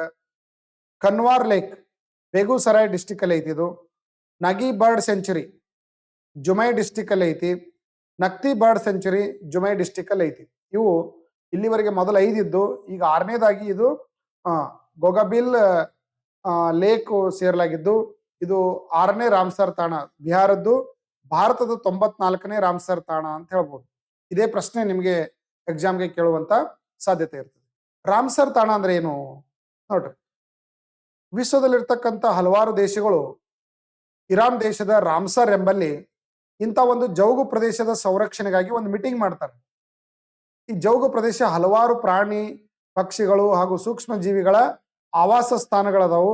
ಇವುಗಳನ್ನ ನಾವು ಹಾಳು ಮಾಡಿದ್ವಿ ಅಂತಂದ್ರೆ ಇಂಥ ಜೀವಿಗಳಿಗೆ ತೊಂದರೆ ಆಗ್ತದೆ. ಹಾಗಾಗಿ ಇಂಥ ಒಂದು ಪ್ರದೇಶಗಳನ್ನ ಸಂರಕ್ಷಣೆ ಮಾಡ್ಲಿಕ್ಕೆ ಪ್ರತಿಯೊಂದು ದೇಶದ ಸರ್ಕಾರಗಳು ಕ್ರಮ ಕೈಗೊಳ್ಳಬೇಕು ಅಂತೇಳಿ ಒಂದು ನಿರ್ಣಯಕ್ಕೆ ಬರಲಾಯಿತು. ಫೆಬ್ರವರಿ 2, 1971ರಲ್ಲಿ ಇಲ್ಲಿ ಮೀಟಿಂಗ್ ಅನ್ನ ಮಾಡಲಾಗಿತ್ತು. ಹಾಗಾಗಿ ಪ್ರತಿ ವರ್ಷ ಫೆಬ್ರವರಿ 2 ಏನ್ ಮಾಡ್ತಾರೆ ಅಂತಂದ್ರೆ ರಾಮ್ಸರ್ ಡೇ ಅಂತೇಳಿ ಇದನ್ನ ಸೆಲೆಬ್ರೇಟ್ ಮಾಡ್ಲಾಗ್ತಾ ಇದೆ. ವೆಟ್ಲ್ಯಾಂಡ್ ಡೇ ಅಂತೇಳಿ ಇದನ್ನ ಸೆಲೆಬ್ರೇಟ್ ಮಾಡ್ತಾರೆ ಅಂತ ಹೇಳ್ಬೋದು. ಸೊ ಜಾರಿಗೆ ಬಂದಿದ್ದು 1975ರಲ್ಲಿ ಇದು ಜಾರಿಗೆ ಬಂತು. ಈಗ ಪ್ರತಿಯೊಂದು ದೇಶದಲ್ಲಿ ಈ ರಾಮ್ಸರ್ ತಾಣಗಳು ಯಾವ ಇದಾವೆ ಅದ ಲಿಸ್ಟ್ ಮಾಡಿ ಅನೌನ್ಸ್ ಮಾಡ್ಲಾಗ್ತಾ ಇದೆ. ಒಂದ್ ವೇಳೆ ಅದು ರಾಮ್ಸರ್ ತಾಣ ಅಂತ ಅನೌನ್ಸ್ ಆಯ್ತಂದ್ರೆ ಅಲ್ಲಿ ಯಾವುದೇ ರೀತಿಯಾಗಿರ್ತಕ್ಕಂಥ ಒಂದು ಚಟುವಟಿಕೆಗಳು ಅಭಿವೃದ್ಧಿಪರ ಚಟುವಟಿಕೆಗಳು ನಡೆಯುವಂತಿಲ್ಲ ಮತ್ತು ಅದರ ಮೂಲದ ರೂಪಕ್ಕೆ ಧಕ್ಕೆ ಬರದ ಹಾಗೆ ಅದನ್ನ ಕಾಯ್ದುಕೊಂಡು ಹೋಗ್ಬೇಕಾಗಿದ್ದು ಆಯಾ ಸರ್ಕಾರಗಳ ಜವಾಬ್ದಾರಿ. ಹಂಗ ಭಾರತದಲ್ಲಿ 94 ರಾಮ್ಸರ್ ಸೈಟ್ಗಳಿದಾವೆ ಅಂತ ಹೇಳ್ಬೋದು. ಅತಿ ಹೆಚ್ಚು ರಾಮ್ಸರ್ ಸೈಟ್ಗಳು ಇರೋದೆಲ್ಲ ಅಂತಂದ್ರೆ ತಮಿಳುನಾಡಲ್ಲಿ ಎಷ್ಟದಾವ 20 ರಾಮ್ಸರ್ ತಾಣಗಳದಾವು. ಇನ್ನ ಸೆಕೆಂಡ್ ಯಾವ್ದೈತಿ ಅಂತಂದ್ರೆ ಉತ್ತರ ಪ್ರದೇಶದಲ್ಲಿ 10 ರಾಮ್ಸರ್ ತಾಣಗಳಿರೋದನ್ನ ನಾವು ನೋಡ್ಬೋದು. ಆದ್ಮೇಲೆ creative study circle mobile app ಇದೆ. ಈ ಮೊಬೈಲ್ ಆ್ಯಪ್ ಅನ್ನ ತಾವು ಡೌನ್ಲೋಡ್ ಮಾಡ್ಕೊಡ್ರಿ. ಇಲ್ಲಿ ಎಲ್ಲ ವಿಡಿಯೋ ಕೋರ್ಸ್ಗಳಿದಾವೆ, PDF-ಗಳಿದಾವೆ, ಡೈಲಿ ಕರೆಂಟ್ ಅಫೇರ್ಸ್ ಇರುತ್ತೆ ನೋಡ್ರಿ. ಇಲ್ಲಿ ಡೈಲಿ ಕರೆಂಟ್ ಅಫೇರ್ಸು, ಅದ್ರ ಇಮೇಜು, ಅದ್ರ ಡಿಟೇಲ್ ಇನ್ಫಾರ್ಮೇಶನ್ ಇರುತ್ತೆ. ಇದು ಮುಗಿದ ನಂತರ ಇಲ್ಲಿ ಕ್ವಿಜ್ ಇರುತ್ತೆ. ಇವೆಲ್ಲ ಪೂರ್ತಿ ನೀವು ಓದಿದಾದ್ಮೇಲೆ ಕ್ವಿಜ್ ಮೇಲೆ ಕ್ಲಿಕ್ ಮಾಡಿದ್ರೆ ಅಲ್ಲಿ ಕ್ವಿಜ್ ಓಪನ್ ಆಗ್ತದ. ಸೊ ಕ್ವಿಜ್ ಅಲ್ಲಿ ನೀವು ಎಷ್ಟು ಓದಿದ್ರಿ, ಏನು ಅವತ್ತಿನ ಕರೆಂಟ್ ಅಫೇರ್ಸ್ ಅಂಡರ್ಸ್ಟ್ಯಾಂಡ್ ಮಾಡ್ಕೊಂಡಿದ್ರಿ ಅನ್ನೋದನ್ನ ನೀವು ಅಲ್ಲೇ ಚೆಕ್ ಮಾಡ್ಕೋಬಹುದು, ಅಲ್ಲಿ ರಿಸಲ್ಟ್ ನಿಮ್ದು ಬಂದ್ಬಿಡ್ತದೆ. ಸೊ ಎಲ್ಲ railway, SSC, banking, defence, Agniveer ಇವೆಲ್ಲ ಆನ್ಲೈನ್ ಟೆಸ್ಟ್ಗಳು ನಮ್ಮ ಮೊಬೈಲ್ ಆ್ಯಪ್ ಅಲ್ಲಿ ಸಿಗ್ತವೆ. ಆಮೇಲೆ free NTPC, group D, ALP, technician, SSCGL, CHSL, Agniveer ಈ ಥರ ಡಿಫೆನ್ಸ್ ಒಂದು ಎಕ್ಸಾಮ್ಗಳ ಮಾಡೆಲ್ ಆನ್ಲೈನ್ ಟೆಸ್ಟ್ಗಳು ಇದರಲ್ಲಿ ಇದಾವೆ, ಫ್ರೀ ಇದಾವೆ. ಸೊ ಅಂತ ಟೆಸ್ಟ್ಗಳನ್ನ ತಾವಲ್ಲಿ ಕ್ವಿಜ್ಗಳನ್ನ ಅಟೆಂಡ್ ಮಾಡ್ಬೋದು. ಆಮೇಲೆ PDF-ಗಳಿದಾವೆ. ಸೊ ಇವುಗಳನ್ನ ನೀವು ಅಟೆಂಡ್ ಮಾಡ್ರಿ. ಆಮೇಲೆ PDF ನೋಟ್ಸ್ಗಳು, ಬುಕ್ಸ್ಗಳನ್ನ ತಾವು ಇಲ್ಲಿಂದ ಪರ್ಚೇಸ್ ಮಾಡ್ಬೋದು. ಆಮೇಲೆ ಡೈಲಿ ಸ್ಟಡಿ ಮಟೀರಿಯಲ್ಗಳು ಇಂಗ್ಲಿಷ್ ಅಲ್ಲಿ, ರೀಸನಿಂಗ್ ಅಲ್ಲಿ, ಮ್ಯಾಥ್ಸ್ ಅಲ್ಲಿ, GK-ದಲ್ಲಿ, ಕರೆಂಟ್ ಅಫೇರ್ಸ್ ಅಲ್ಲಿ ಡೈಲಿ 6 ಪೇಜ್ಗಳು ನಿಮಗೆ ಬರ್ತದೆ. ಈ 6 ಪೇಜ್ಗಳನ್ನ ನೀವು ಪ್ರತಿದಿನದ ಒಂದು ಸ್ಟಡಿ ಪ್ಲಾನ್ ಆಗಿ ಫ್ರೀ ಆಗಿರ್ತದೆ ಇದೆಲ್ಲ. ಸೊ ನೀವು ಇದನ್ನ ಯೂಸ್ ಮಾಡ್ಬೋದು. ಸೊ ಮುಂದೆ ಬರ್ತಕ್ಕಂಥ ಎಲ್ಲ ಎಕ್ಸಾಮ್ಗಳಿಗೆ ಇದೊಂದು ಆನ್ಲೈನ್ ಪ್ಲಾಟ್ಫಾರ್ಮ್ ಆಗಿದ್ದು, ಸೊ ನ್ಯಾಷನಲ್ ಲೆವೆಲ್ ಆಗಿರ್ತಕ್ಕಂಥ ಒಂದು ಕಂಟೆಂಟ್ ಅನ್ನು ನಾವು ಇದರಲ್ಲಿ ಕೊಟ್ಟಿದ್ದೀವಿ. ಸೊ ಇಲ್ಲಿ ಬರ್ತಕ್ಕಂಥ ಟೆಸ್ಟ್ಗಳನ್ನ ನೀವು ಮೊಬೈಲ್ ಆಪ್ ಅಲ್ಲಿ ಆದ್ರೆ ಕನ್ನಡ ಮತ್ತು ಹಿಂದಿಯಲ್ಲಿ ಇಂಗ್ಲಿಷ್ ಮತ್ತು ಹಿಂದಿಯಲ್ಲಿ ಬರಿಬಹುದು. ಒಂದ್ ವೇಳೆ ನೀವು ಕನ್ನಡದಲ್ಲಿ ಬರಿಬೇಕಾಗಿತ್ತು ಅಂದ್ರೆ ಇದನ್ನ ನಮ್ಮ ಸೇಮ್ ಒಂದು ಆಪ್ ಲಿಂಕ್ ಅನ್ನ ವೆಬ್ಸೈಟ್ ಅಲ್ಲಿ ನೀವು ಕ್ರೋಮ್ ಅಲ್ಲಿ ಓಪನ್ ಮಾಡಿ ಅಲ್ಲಿ ನೀವು ಟ್ರಾನ್ಸ್ಲೇಟ್ ಸರ್ಚ್ ಮಾಡಿದ್ರೆ ಇಡೀ ಕ್ವಶನ್ ಪೇಪರ್ ಏನಾಗ್ತದೆ ಕನ್ನಡ ಮೀಡಿಯಂದಲ್ಲಿ ಟ್ರಾನ್ಸ್ಲೇಟ್ ಆಗ್ತದೆ. ನೀವು ಕನ್ನಡದಲ್ಲೇ ಆನ್ಲೈನ್ ಟೆಸ್ಟ್ ಅನ್ನು ಅಟೆಂಡ್ ಮಾಡಬಹುದು. ಅದರ ಡಿಟೇಲ್ ಎಕ್ಸ್ಪ್ಲನೇಷನ್ ಅದರಲ್ಲಿ ಕೊಟ್ಟಿದೆ. ನೀವು ಟೆಸ್ಟ್ ಮುಗಿದ ನಂತರ ರಿಯಲ್ ಎಕ್ಸಾಮ್ ಹೆಂಗ್ ಬರೀತೀರಿ ಅದೇ ತರದ ಎಕ್ಸಾಮ್ ಬರೀಬಹುದು. ಸೊ ನಮ್ಮ ಆಪ್ ಇದೆ, ಈ ಲಿಂಕ್ ಇದೆ ಪ್ಲೇಸ್ಟೋರ್ ಅಲ್ಲಿ, ನಮ್ಮ ಡಿಸ್ಕ್ರಿಪ್ಷನ್ ಲಿಂಕ್ ಅಲ್ಲಿ ಕೊಟ್ಟಿದ್ದೀವಿ. ಸೊ ಆಪ್ ಅನ್ನು ಡೌನ್ಲೋಡ್ ಮಾಡ್ಕೊಡ್ರಿ, ನಿಮ್ಮ ಸೆಲ್ಫ್ ಸ್ಟಡಿಯನ್ನ ನೀವು ಸ್ಟಾರ್ಟ್ ಮಾಡ್ಬೋದು. ಡಿಫೆನ್ಸ್ ಎಲ್ಲ ಆನ್ಲೈನ್ ಎಕ್ಸಾಮ್ದು ವ್ಯಾಲಿಡಿಟಿ ಏನಂದ್ರೆ 1 ವರ್ಷ ಇರ್ತದೆ. ಎಲ್ಲಾ ತರದ್ದು 1 ವರ್ಷ ಇರ್ತದೆ. ಒಂದ್ಸಲ ನೀವು ಇದನ್ನ ಪರ್ಚೇಸ್ ಮಾಡಿದ್ರಿ ಅಂದ್ರೆ 1 ವರ್ಷದವರೆಗೆ ನೀವು ಟೆಸ್ಟ್ ಅನ್ನ ಬರೀಬಹುದು. ಸೊ ಎಷ್ಟು ಬೇಕಾದ ಸಲ ಬರೀಬಹುದು. ಆಫರ್ ರೇಟ್ 199 ಇದ್ದು ಓನ್ಲಿ 49 rupees ಹಾಕಿದೀವಿ. ಎಲ್ಲಾ ಡಿಫೆನ್ಸ್ ರಿಲೇಟೆಡ್ ಏನ್ ಟೆಸ್ಟ್ ಬರ್ತಾವೆ ಎಲ್ಲಾ ಟೆಸ್ಟ್ ನೀವು ಅಟೆಂಡ್ ಮಾಡಬಹುದು. ಎಲ್ಲಾ ರೈಲ್ವೆ ಎಕ್ಸಾಮ್ 199 rupees ಇದು. ಎಲ್ಲಾ ರೈಲ್ವೆ ಎಕ್ಸಾಮ್ದು 1 year ವರೆಗೆ ನೀವು ಯಾವುದೇ ಟೆಸ್ಟ್ ಅನ್ನು ಪ್ರಿಲಿಮ್ಸ್, CBT 1, CBT 2 ಎಕ್ಸಾಮ್ಸ್ ಅನ್ನು ಬರೀಬಹುದು. ರೈಲ್ವೆ ಗ್ರೂಪ್ ಡಿ, NTPC ಎರಡೇ ಬೇಕು ಅಂದ್ರೆ 99 rupees ಇದೆ. SSC, banking, insurance full package ನಮ್ಮ ಮೊಬೈಲ್ ಆಪ್ ಅಲ್ಲಿ ಏನ್ ಟೆಸ್ಟ್ ಇದಾವೆ ಎಲ್ಲಾ ಟೆಸ್ಟ್ಗಳು ನೀವು ಬರೀಬಹುದು. 10,000 ಟೆಸ್ಟ್ಗಳಿದಾವೆ. ಜಸ್ಟ್ 299 rupees ಇದು. ಸೊ ನಿಮ್ದೆಲ್ಲ ಇಂಡಿವಿಜುವಲ್ ಪರ್ಫಾರ್ಮೆನ್ಸ್ ಅದರಲ್ಲಿ ದಾಖಲೆ ಆಗ್ತದೆ. ಸೊ ಈ ಟೆಸ್ಟ್ ಅನ್ನ ನೀವು ಪ್ರಾಕ್ಟೀಸ್ ಮಾಡಬೇಕು ಅಂತಂದ್ರೆ ಇದ್ರ ಮೇಲೆ ಕ್ಲಿಕ್ ಮಾಡಿ. ಸೊ ಇಲ್ಲಿ ಕೂಪನ್ ಕೋಡ್ ಇದೆ, ಇದನ್ನ ಅಪ್ಲೈ ಅಂತ ಕ್ಲಿಕ್ ಮಾಡಿ. ಸೊ ಅದು ಪೇ ಇರ್ತದೆ. ಪೇ ಮಾಡಿದ ತಕ್ಷಣ ಅಮೌಂಟ್ ಪೇ ಮಾಡಿದ ತಕ್ಷಣ ನೀವು ಯಾವಾಗ ಬೇಕಾದಾಗ ಇದನ್ನ ಅಲ್ಲಿ ಇರ್ತಕ್ಕಂಥ ಲಾಕ್ ಓಪನ್ ಆಗ್ತಾವು. ಮೊದಲು ಒಂದೆರಡು ಟೆಸ್ಟ್ ಓಪನ್ ಫ್ರೀ ಇರ್ತಾವ. ಆ ಟೆಸ್ಟ್ ಬಿಡಿಸಿ ನೋಡ್ರಿ. ಆಮೇಲೆ ನೀವು ಮುಂದಿನ ಟೆಸ್ಟ್ ಪರ್ಚೇಸ್ ಮಾಡ್ಬೇಕಾಯ್ತು ಅಂದ್ರೆ ನೀವು ಅದನ್ನ ಪೇ ಮಾಡಿ ಪರ್ಚೇಸ್ ಮಾಡಬಹುದು. ರೈಟ್. ಇಸ್ರೋ ತನ್ನ ಅತ್ಯಂತ ಭಾರವಾದ ಸಂವಹನ ಉಪಗ್ರಹವಾಗಿ ಇತ್ತೀಚೆಗೆ ಯಾವ ಉಪಗ್ರಹವನ್ನು ಉಡಾವಣೆ ಮಾಡಿದೆ? ಲೇಟೆಸ್ಟ್ ಆಗಿ ಇಸ್ರೋ ಹೆವಿಯೆಸ್ಟ್ ಕಮ್ಯುನಿಕೇಶನ್ ಸೆಟಲೈಟ್ ಅನ್ನ ಲಾಂಚ್ ಮಾಡಿದೆ. ಅದು ಯಾವುದು? ಇನ್ಮಾರ್ಸ್ಯಾಟ್ 6F2, ಆಮೇಲೆ CMS-03, GSAT-24, INSAT-4. ಇದು ಭಾರತ ಇತ್ತೀಚೆಗೆ ಉಡಾವಣೆ ಮಾಡಿರ್ತಕ್ಕಂಥ ಬಹಳಷ್ಟು ದೊಡ್ಡ ಒಂದು ಉಪಗ್ರಹ ಅಂತ ನಾವು ಇದನ್ನ ಕರಿತೀವಿ. ಸರಿಯಾದ ಆಪ್ಷನ್ ಯಾವ್ದು ಅಂತಂದ್ರೆ CMS-03. ಇದು ಭಾರತ ಉಡಾವಣೆ ಮಾಡಿರ್ತಕ್ಕಂಥ ಅತಿ ದೊಡ್ಡ ಉಪಗ್ರಹ ಅಂತ ನಾವು ಇದನ್ನ ಕರಿತೀವಿ. ಇದು ಯಾವ್ದಕ್ಕೆ ಸಂಬಂಧಪಟ್ಟಿದ್ದು ಅಂದ್ರೆ ಕಮ್ಯುನಿಕೇಶನ್ ಸೆಟಲೈಟ್ ಅಂತ ನಾವು ಇದನ್ನ ಕರಿತೀವಿ. ಸಂಪರ್ಕ ಕ್ರಾಂತಿಯಲ್ಲಿ ದೊಡ್ಡ ಒಂದು ಸೇವೆ ಸಲ್ಲಿಸ್ತಕ್ಕಂಥ ಇದು ಸತೀಶ್ ಧವನ್ ಸ್ಪೇಸ್ ಸೆಂಟರ್, ಶ್ರೀಹರಿಕೋಟಾದ ಆಂಧ್ರ ಪ್ರದೇಶದ ಶ್ರೀಹರಿಕೋಟಾದ ಸತೀಶ್ ಧವನ್ ಸ್ಪೇಸ್ ಸೆಂಟರ್ ಇಂದ ಇದನ್ನು ಉಡಾವಣೆ ಮಾಡಲಾಗಿದೆ. ಇದನ್ನು ಹೊತ್ತೊಯ್ದಿರ್ತಕ್ಕಂಥ ರಾಕೆಟ್ ಯಾವ್ದಂದ್ರೆ LVM-3 M5 ಮ್ಯಾಕ್ 5 ಅಂತ ಇದು ಸೆಟಲೈಟ್ ಅನ್ನು ಹೊತ್ಕೊಂಡೋಗಿರ್ತಕ್ಕಂಥ ರಾಕೆಟ್ ಇದು. ಇದರ ಸೆಟಲೈಟ್ ವೇಟ್ ಎಷ್ಟಿದೆ ಅಂತಂದ್ರೆ 4400 ಕಿಲೋಗ್ರಾಮ್ ಇದೆ. 4 ಕ್ವಿಂಟಲ್ ಇದೆ, 4.5 ಕ್ವಿಂಟಲ್ ಇದೆ. ಸೊ ಇದು ಮುಂಬರ್ತಕ್ಕಂಥ 10 ವರ್ಷಗಳವರೆಗೆ ಭಾರತದ ಸಂಪರ್ಕ ಕ್ಷೇತ್ರದಲ್ಲಿ ದೊಡ್ಡ ಒಂದು ಬದಲಾವಣೆಯನ್ನು ತರುವಂತ ಸಾಧ್ಯತೆ ಇದೆ ಅಂತ ಹೇಳ್ಬೋದು. 2025ರ ಡೇವಿಸ್ ಕಪ್ ಪ್ರಶಸ್ತಿಯನ್ನ ಗೆದ್ದಿರ್ತಕ್ಕಂಥ ದೇಶ ಯಾವುದು? ಡೇವಿಸ್ ಕಪ್ ಇದು ಯಾವ ಒಂದು ಕ್ರೀಡೆಗೆ ಸಂಬಂಧಪಟ್ಟಿದ್ದು ಅಂದ್ರೆ ಟೆನ್ನಿಸ್ ಕ್ರೀಡೆಗೆ ಸಂಬಂಧಪಟ್ಟಿದ್ದು. ವರ್ಲ್ಡ್ ಲೆವೆಲ್ ಇರ್ತಕ್ಕಂಥ ಒಂದು ಟೂರ್ನಮೆಂಟ್ ಇದು. So Canada, Italy, Australia, Spain ಆಯ್ಕೆಗಳಿದಾವೆ. ಸರಿಯಾದ ಆನ್ಸರ್ ಯಾವ್ದಂದ್ರೆ ಆಪ್ಷನ್ ಬಿ, ಇಟಲಿ ಈ ಬಾರಿ ಡೇವಿಸ್ ಕಪ್ ಅನ್ನ ಗೆದ್ದಿರ್ತಕ್ಕಂಥ ದೇಶ. ಇದು ಈ ಬಾರಿ ನಡೆದಿದ್ದು 113ನೇ ಒಂದು ಇವೆಂಟ್ ಅಂತ ಹೇಳ್ಬೋದು. ರನ್ನರ್ ಅಪ್ ಆಗಿರ್ತಕ್ಕಂಥ ದೇಶ ಯಾವ್ದಂದ್ರೆ ಸ್ಪೇನ್. G20 ಶೃಂಗಸಭೆ ಇತ್ತೀಚೆಗೆ ಆಯೋಜನೆ ಮಾಡಿರ್ತಕ್ಕಂಥ ದೇಶ ಯಾವುದು? Option B, south Africa. South ಆಫ್ರಿಕಾದಲ್ಲಿ ಇತ್ತೀಚೆಗೆ ಈ ಜೋಹಾನ್ಸ್ಬರ್ಗ್ ಅದರ ಒಂದು ನಗರ ಯಾವ್ದಂದ್ರೆ ಸೌತ್ ಆಫ್ರಿಕಾದ ರಾಜಧಾನಿ ಜೋಹಾನ್ಸ್ಬರ್ಗ್ ಅಲ್ಲಿ ಈ ಬಾರಿ G20 ಶೃಂಗಸಭೆ ಕಂಡಕ್ಟ್ ಮಾಡಲಾಗಿತ್ತು. ಅಂದ್ರೆ ಜಗತ್ತಿನ 20 ಬಲಿಷ್ಠ ದೇಶಗಳ ಒಂದು ಒಕ್ಕೂಟ ಇದು. ಅವುಗಳ ಪ್ರತಿ ವರ್ಷ ಒಂದೊಂದು ಕಡೆ ಶೃಂಗಸಭೆ ನಡೆಯಲಾಗ್ತದೆ. ಈ ಬಾರಿ ನಡೆದಿದ್ದು ಎಲ್ಲಿ ಅಂತಂದ್ರೆ ಸೌತ್ ಆಫ್ರಿಕಾದಲ್ಲಿ. ಫಸ್ಟ್ ಟೈಮ್ ಇದು G20 ಸಮಿತು ಸೌತ್ ಆಫ್ರಿಕಾದಲ್ಲಿ ನಡೆದಿದ್ದು. ಸೊ ಇದರ ಒಂದು ಮುಖ್ಯಸ್ಥರಾಗಿ ದಕ್ಷಿಣ ಆಫ್ರಿಕಾದ ಅಧ್ಯಕ್ಷರಾಗಿರ್ತಕ್ಕಂಥ ಸಿರಿಲ್ ರಾಮಾಪೋಸಾ, ಯಾರೇ ಸಿರಿಲ್ ರಾಮಾಪೋಸಾ ಅವರು ಇದರ ಒಂದು ಅಧ್ಯಕ್ಷತೆಯನ್ನು ವಹಿಸಿದ್ರು. ಥೀಮ್ ಏನಾಗಿತ್ತು? ಸಾಲಿಡಾರಿಟಿ, ಇಕ್ವಾಲಿಟಿ, ಆಮೇಲೆ ಸಸ್ಟೆಬಿಲಿಟಿ, ಸಮಗ್ರತೆ, ಸಮಾನತೆ ಹಾಗೂ ಸುಸ್ಥಿರತೆ, ಈ ಒಂದು ಆಧಾರತನ್ನ ಇಟ್ಕೊಂಡು ಈ ಬಾರಿ ಥೀಮ್ ಅನ್ನು ಇಟ್ಕೊಂಡು ಇದನ್ನ ಕಂಡಕ್ಟ್ ಮಾಡಲಾಗಿತ್ತು ಅಂತ ಹೇಳ್ಬೋದು. G20 ಒಟ್ಟು 122 ಪಾಯಿಂಟ್ಗಳನ್ನು ಇಟ್ಕೊಂಡು ಅದು ಡಿಸ್ಕಷನ್ ಮಾಡ್ತದೆ. So G20 Johannesburg leaders declaration ಏನಾಗಿತ್ತು ಅಂತಂದ್ರೆ ಸಸ್ಟೈನಬಲ್ ಡೆವಲಪ್ಮೆಂಟ್ ಅಂದ್ರೆ ಸುಸ್ಥಿರ ಅಭಿವೃದ್ಧಿ. ಏನು ಸುಸ್ಥಿರ ಅಭಿವೃದ್ಧಿ ಅಂದ್ರೆ ಮುಂದಿನ ಜನಾಂಗಕ್ಕೆ ಹಾನಿಯಾಗದ ರೀತಿಯಲ್ಲಿ ನಾವು ಪರಿಸರ ಸಂಪನ್ಮೂಲವನ್ನ ಬಳಕೆ ಮಾಡ್ಕೊಳ್ಳೋದು, ಅಭಿವೃದ್ಧಿಗಾಗಿ ಬಳಕೆ ಮಾಡ್ಕೊಳ್ಳೋದು. ಬಟ್ ಪರಿಸರಕ್ಕೆ ಯಾವುದೇ ಧಕ್ಕೆ ಆಗದ ರೀತಿಯಲ್ಲಿ ನಾವು ಅಭಿವೃದ್ಧಿಯನ್ನ ಮಾಡೋದೇ ಸುಸ್ಥಿರ ಡೆವಲಪ್ಮೆಂಟ್ ಅಂತ ನಾವು ಇದನ್ನು ಕರಿತೀವಿ. ಮಲ್ಟಿಲ್ಯಾಟರಲ್ ರಿಫಾರ್ಮ್ಸ್ ಗಳನ್ನ ತಗೊಂಡ್ಬರ್ಬೇಕು, ಇಕ್ವಾಲಿಟಿ ಇರಬೇಕು, ಕ್ಲೈಮೇಟ್ ಆಕ್ಷನ್ ಅಂದ್ರೆ ನಮ್ಮಿಂದ ಯಾವುದೇ ರೀತಿ ಹವಾಮಾನಕ್ಕೆ ಧಕ್ಕೆ ಆಗದ ರೀತಿಯಲ್ಲಿ ನೀವು ಅಭಿವೃದ್ಧಿ ಕಾರ್ಯಗಳನ್ನ ಮಾಡಬೇಕು ಅನ್ನೋದೇ ಈ ದೇಶಗಳು ತೆಗೆದುಕೊಂಡಿರ್ತಕ್ಕಂಥ ನಿರ್ಣಯ. ಮಿಷನ್ 300 ಅನ್ನ ಇಲ್ಲಿ ಅನೌನ್ಸ್ ಮಾಡಲಾಯಿತು. ಭಾರಿ ಇಂಪಾರ್ಟೆಂಟ್ ಆಗಿರ್ತಕ್ಕಂಥ ಪಾಯಿಂಟ್ ಇದು. ಏನ್ ಮಿಷನ್ 300 ಅಂದ್ರೆ ಏನು?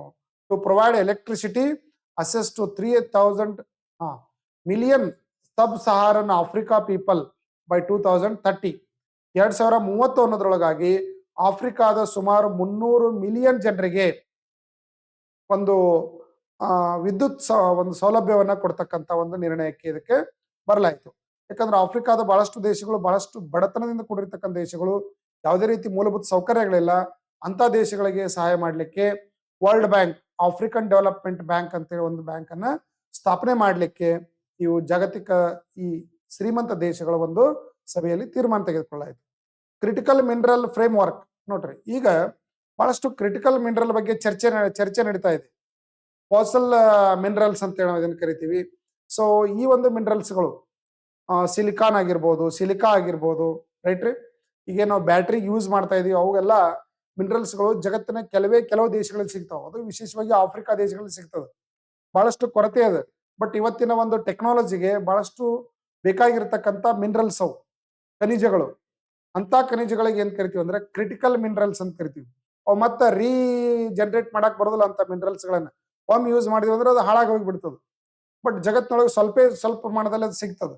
ಸೊ ಹಿಂಗಾಗಿ ಅದನ್ನ ಬಳಕೆ ಮಾಡ್ಲಿಕ್ಕೆ ಒಂದು ಫ್ರೇಮ್ ವರ್ಕ್ ಅನ್ನ ಈ ಒಂದು G20 ದೇಶಗಳಲ್ಲಿ ಹಾಕೊಳ್ಳಾಯಿತು ಅಂತ ಹೇಳ್ಬೋದು. G21 or group 21 and intergovernmental framework ಅಂತ ಕರಿತೀವಿ. 19 ದೇಶಗಳು ಇದರಲ್ಲಿ ಭಾಗವಹಿಸಿದ್ದು. ಅದರಲ್ಲಿ ಯುರೋಪಿಯನ್ ಯೂನಿಯನ್ ಭಾಗವಹಿಸಿತ್ತು, ಆಫ್ರಿಕನ್ ಯೂನಿಯನ್ ಭಾಗವಹಿಸಿತ್ತು. 1991ರಲ್ಲಿ ಇದು 99ರಲ್ಲಿ ಇದನ್ನು ಫಾರ್ಮೇಶನ್ ಮಾಡಲಾಯಿತು G21 ಅಂತ ಹೇಳಿ.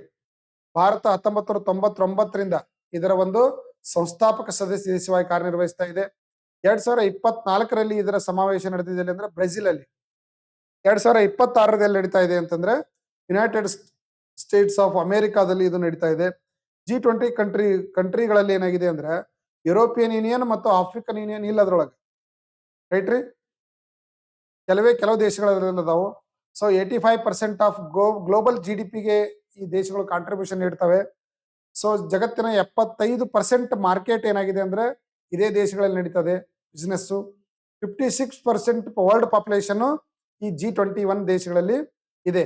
ಸೊ ಹಿಂಗಾಗಿ ಈ ಗ್ರೂಪ್ ಜಾಗತಿಕ ಮಟ್ಟದಲ್ಲಿ ಬಹಳಷ್ಟು ಇಂಪಾರ್ಟೆಂಟ್ ಆಗಿರ್ತಕ್ಕಂಥ ಒಂದು ಗ್ರೂಪ್ ಅಂತ ನಾವು ಇದನ್ನು ಕರಿತೀವಿ. ಸೊ ಮೊದಲ G20 ಆಗಿತ್ತು, ಈಗ ಏನಾಗಿದೆ G21 ಅಂತ ಹೇಳಿದು ಕರೆಯಲ್ಪಟ್ಟಿದೆ ಅಂತ ಹೇಳ್ಬೋದು. ಇದರಲ್ಲಿ ಮೆಂಬರ್ ಆಗಿರುವಂತ ದೇಶಗಳು ಯಾವುವು ನೋಡ್ರಿ.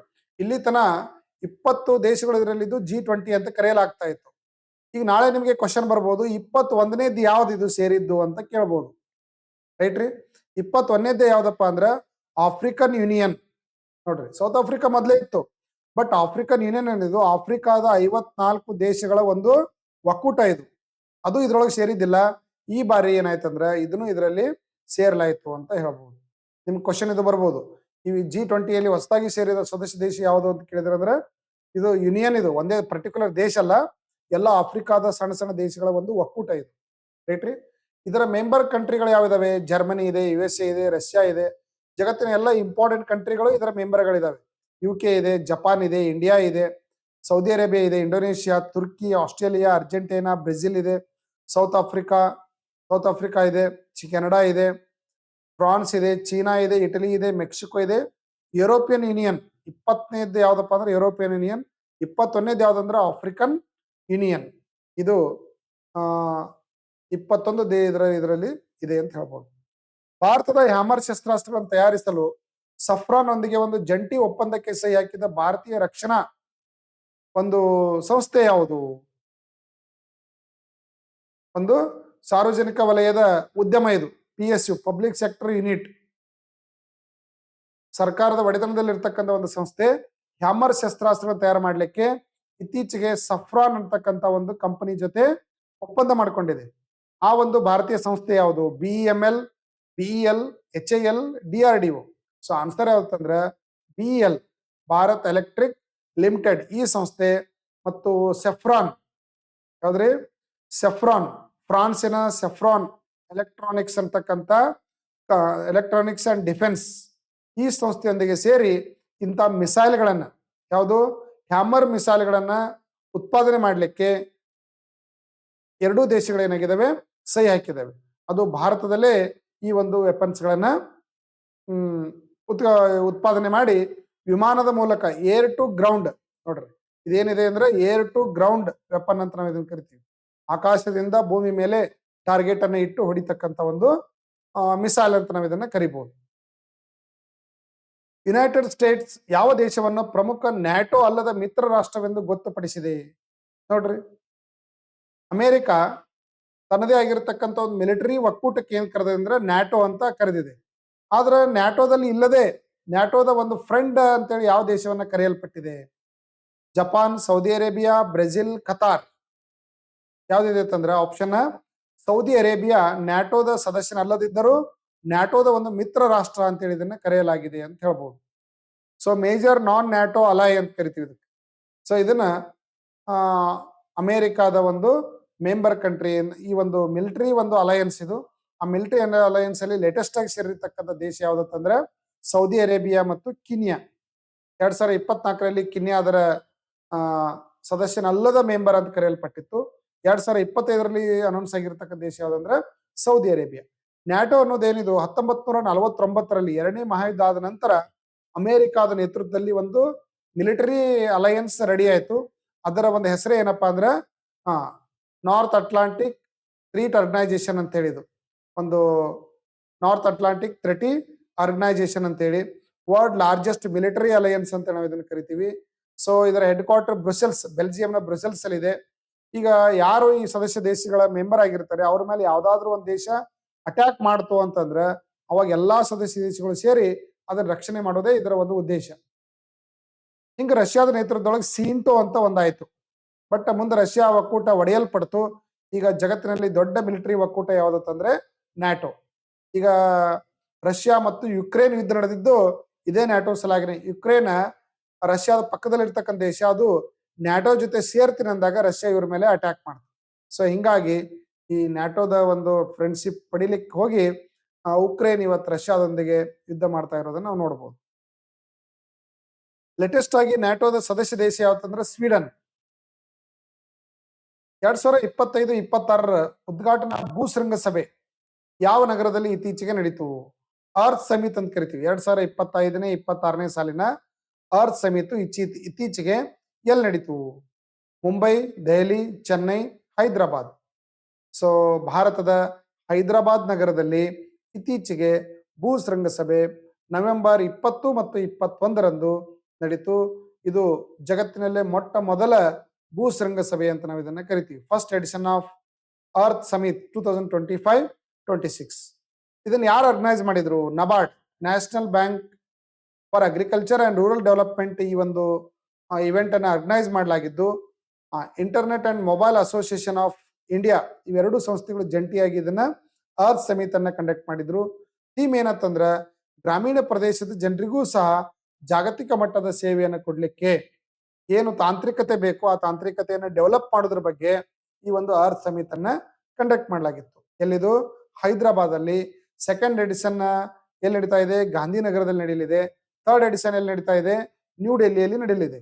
ಹಿಂಗ ಈ ಒಂದು ಸಂಸ್ಥೆಗಳ ಮೂಲಕ empowering agriculture rural tech humanity ಅಂತ ಹೇಳಿ ಅರ್ತ್ ಸಮಿಟ್ ಅಂತ ಹೇಳಿ ನಾವು ಇದನ್ನ ಕರಿತೀವಿ.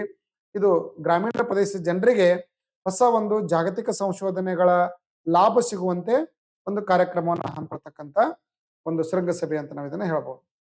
ಇಂದಿರಾ ಗಾಂಧಿ ಶಾಂತಿ ಪ್ರಶಸ್ತಿಯನ್ನ ಇಂಟರ್ನ್ಯಾಷನಲ್ ಪೀಸ್ ಪ್ರೈಸ್, ಇದು ಇಂದಿರಾ ಗಾಂಧಿ ಪೀಸ್ ಪ್ರೈಸ್ 2024ಕ್ಕೆ ಇತ್ತೀಚೆಗೆ ಆಯ್ಕೆ ಆಗಿರ್ತಕ್ಕಂಥವ್ರು ಯಾರು?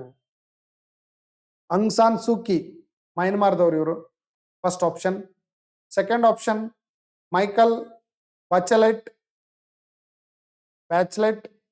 Next Kofi Annan, Angela Merkel. So option ಯಾವತ್ತಂದ್ರೆ ಮೈಚಲ್ ಬ್ಯಾಚೆಲೆಟ್, ಅಂಜೆಲಾ ಬ್ಯಾಚೆಲೆಟ್ ಇವರಿಗೆ ಈ ಪ್ರಶಸ್ತಿಯನ್ನ ನೀಡಲಾಗಿದೆ ಅಂತ ಹೇಳ್ಬೋದು. ಚಿಲಿ ದೇಶದ ಮುಖ್ಯಸ್ಥರು ಇವರು. ಯಾವ್ದಿದು? ಆಫ್ರಿಕಾದ ಒಂದು ಸಣ್ಣ ದೇಶ ಯಾವ್ದಂದ್ರೆ ಚಿಲಿ ದೇಶದ ಮುಖ್ಯಸ್ಥರು. ಈ ಒಂದು ಪ್ರಶಸ್ತಿ ಇಂಟರ್ನ್ಯಾಷನಲ್ ಲೆವೆಲ್ ಒಳಗ ಶಾಂತಿ ಸ್ಥಾಪನೆ ಮಾಡ್ಲಿಕ್ಕೆ ಯಾರು ಗಮನಾರ್ಹ ಸಾಧನೆ ಮಾಡಿರ್ತಾರೆ ಅಂತವ್ರಿಗೆ ಈ ಪ್ರಶಸ್ತಿಯನ್ನ ನೀಡಲಾಗ್ತಾ ಇದೆ. ಈ ಪ್ರಶಸ್ತಿಯನ್ನ ಗಾಂಧಿ ಪ್ರತಿಷ್ಠಾನ, ಇಂದಿರಾ ಗಾಂಧಿ ಪ್ರತಿಷ್ಠಾನದ ವತಿಯಿಂದ ಮತ್ತು ಭಾರತ ಸರ್ಕಾರದ ವತಿಯಿಂದ ಅವಾರ್ಡ್ ಅನ್ನು ನೀಡಲಾಗ್ತಾ ಇದ್ದು, ಇದು ಪ್ರತಿ ವರ್ಷ ಅನೌನ್ಸ್ ಆಗ್ತಾ ಇದೆ. ಇದರ ಪ್ರೈಸ್ ವ್ಯಾಲ್ಯೂ ಎಷ್ಟಿದೆ ಅಂತಂದ್ರೆ 25 ಲಕ್ಷವಿದೆ. ಪ್ರೈಸ್ ವ್ಯಾಲ್ಯೂ ಎಷ್ಟಿದೆ? 25 ಲ್ಯಾಕ್ ಇದೆ. ಈ ಬಾರಿ ಚಿಲಿಯ ಮುಖ್ಯಸ್ಥರಿಗೆ ಈ ಪ್ರಶಸ್ತಿಯನ್ನು 2024ನೇ ಸಾಲಿನ ಪ್ರಶಸ್ತಿ ನೀಡಿ ಗೌರವಿಸಲಾಗಿದೆ ಅಂತ ಹೇಳ್ಬಹುದು. ನಿತೀಶ್ ಕುಮಾರ್ ಅವರು ಇತ್ತೀಚೆಗೆ 10ನೇ ಬಾರಿ ಮುಖ್ಯಮಂತ್ರಿಯಾಗಿ ಪ್ರಮಾಣ ವಚನ ಸ್ವೀಕರಿಸಿದ್ರು. ಯಾವ ರಾಜ್ಯದ ಮುಖ್ಯಮಂತ್ರಿಯಾಗಿ ಅವರು ಆಯ್ಕೆಯಾದ್ರು? Bihar, Uttar Pradesh, Jharkhand, Orissa. So correct answer ಯಾವ್ದಂದ್ರೆ ಬಿಹಾರದ ಮುಖ್ಯಮಂತ್ರಿಯಾಗಿ ನಿತೀಶ್ ಕುಮಾರ್ ಅವರು 10ನೇ ಬಾರಿ ಪ್ರಮಾಣ ವಚನವನ್ನ ಸ್ವೀಕಾರ ಮಾಡ್ತಾ ಇರೋದು. ಸೊ ಇವರ ಒಂದು ಪಕ್ಷ ಯಾವ್ದಂದ್ರೆ ಜನತಾದಳ ಮತ್ತು ಬಿಜೆಪಿ ಮತ್ತು ನವೀನ್ ಪಟ್ನಾಯಕ್. ಸೊ ಯಾವ್ದ್ರಿ ಇನ್ನೊಂದು ರಾಮ್ ವಿಲಾಸ್ ಪಾಸ್ವಾನ್ರ ಮಗ ಪಾರ್ಟಿ. ಸೊ ಅದು NDA ಮತ್ತು ಇದೆಲ್ಲ ಕೂಡ ಏನಾಗಿದೆ ಅಂದ್ರೆ NDA ಅಲಯನ್ಸ್ ಅಂತ ಮಾಡ್ಕೊಂಡಿದ್ದಾರೆ. ಸೊ ಈ ಒಂದು ಅಲಯನ್ಸಿನ ನಾಯಕರಾಗಿ ಈ ಬಾರಿ ನಿತೀಶ್ ಕುಮಾರ್ ಅವರು ಆಯ್ಕೆಯಾಗಿದ್ದು, 2025ರ ಒಂದು ಬಿಹಾರ್ ವಿಧಾನಸಭೆ ಚುನಾವಣೆಯಲ್ಲಿ ಬಿಜೆಪಿ 89 ಸ್ಥಾನ ಪಡೆದ್ರೆ JDU 85 ಸ್ಥಾನ ಪಡೆದಿದೆ.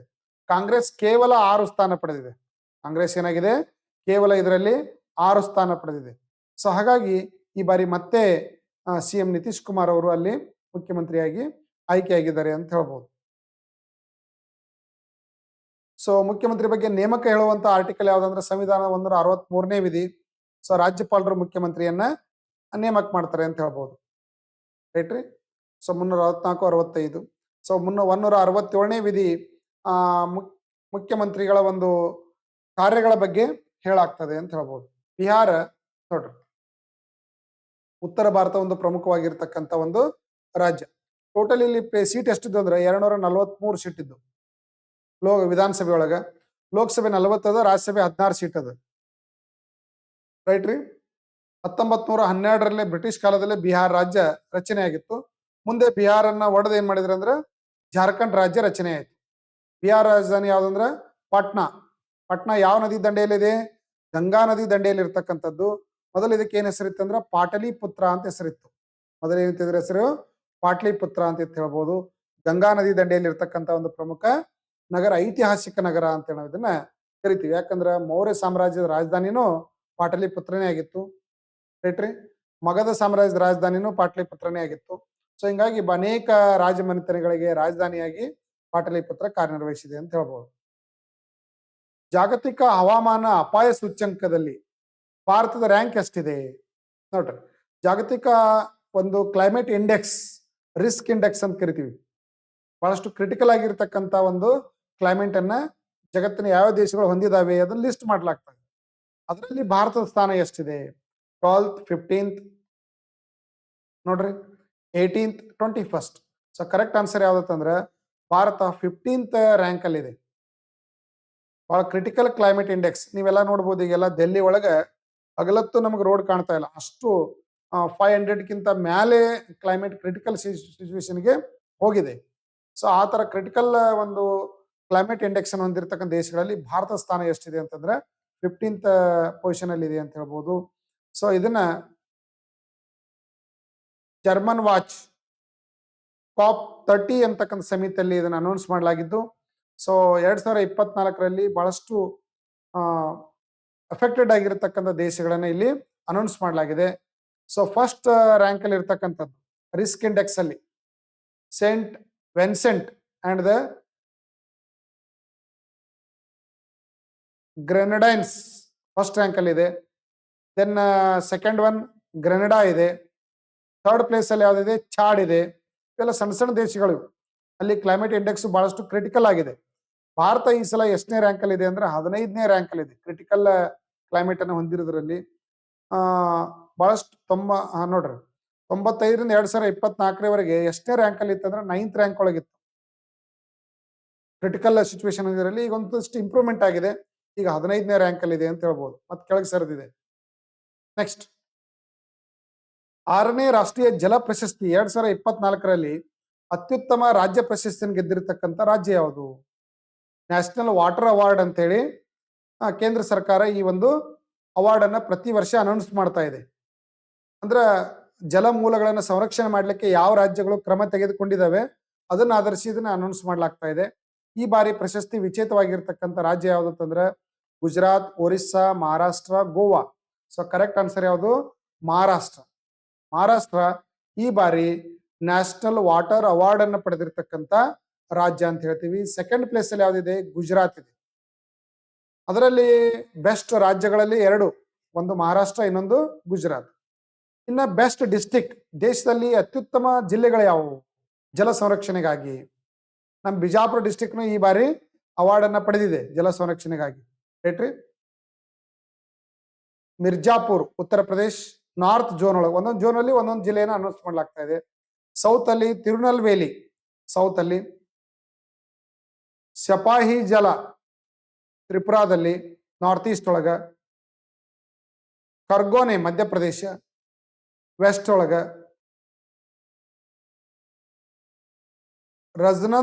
ರಜನಂದ್ ಗಾಂವ್ ಛತ್ತೀಸ್ಗಢ ಈಸ್ಟ್ ಒಳಗ. ಬೆಸ್ಟ್ ಪಂಚಾಯತಿ ಅಂತೇಳಿ ಯಾವ್ದು ಪಡೆದಿದೆ ನೋಡ್ರಿ, ಆಂಧ್ರ ಪ್ರದೇಶದ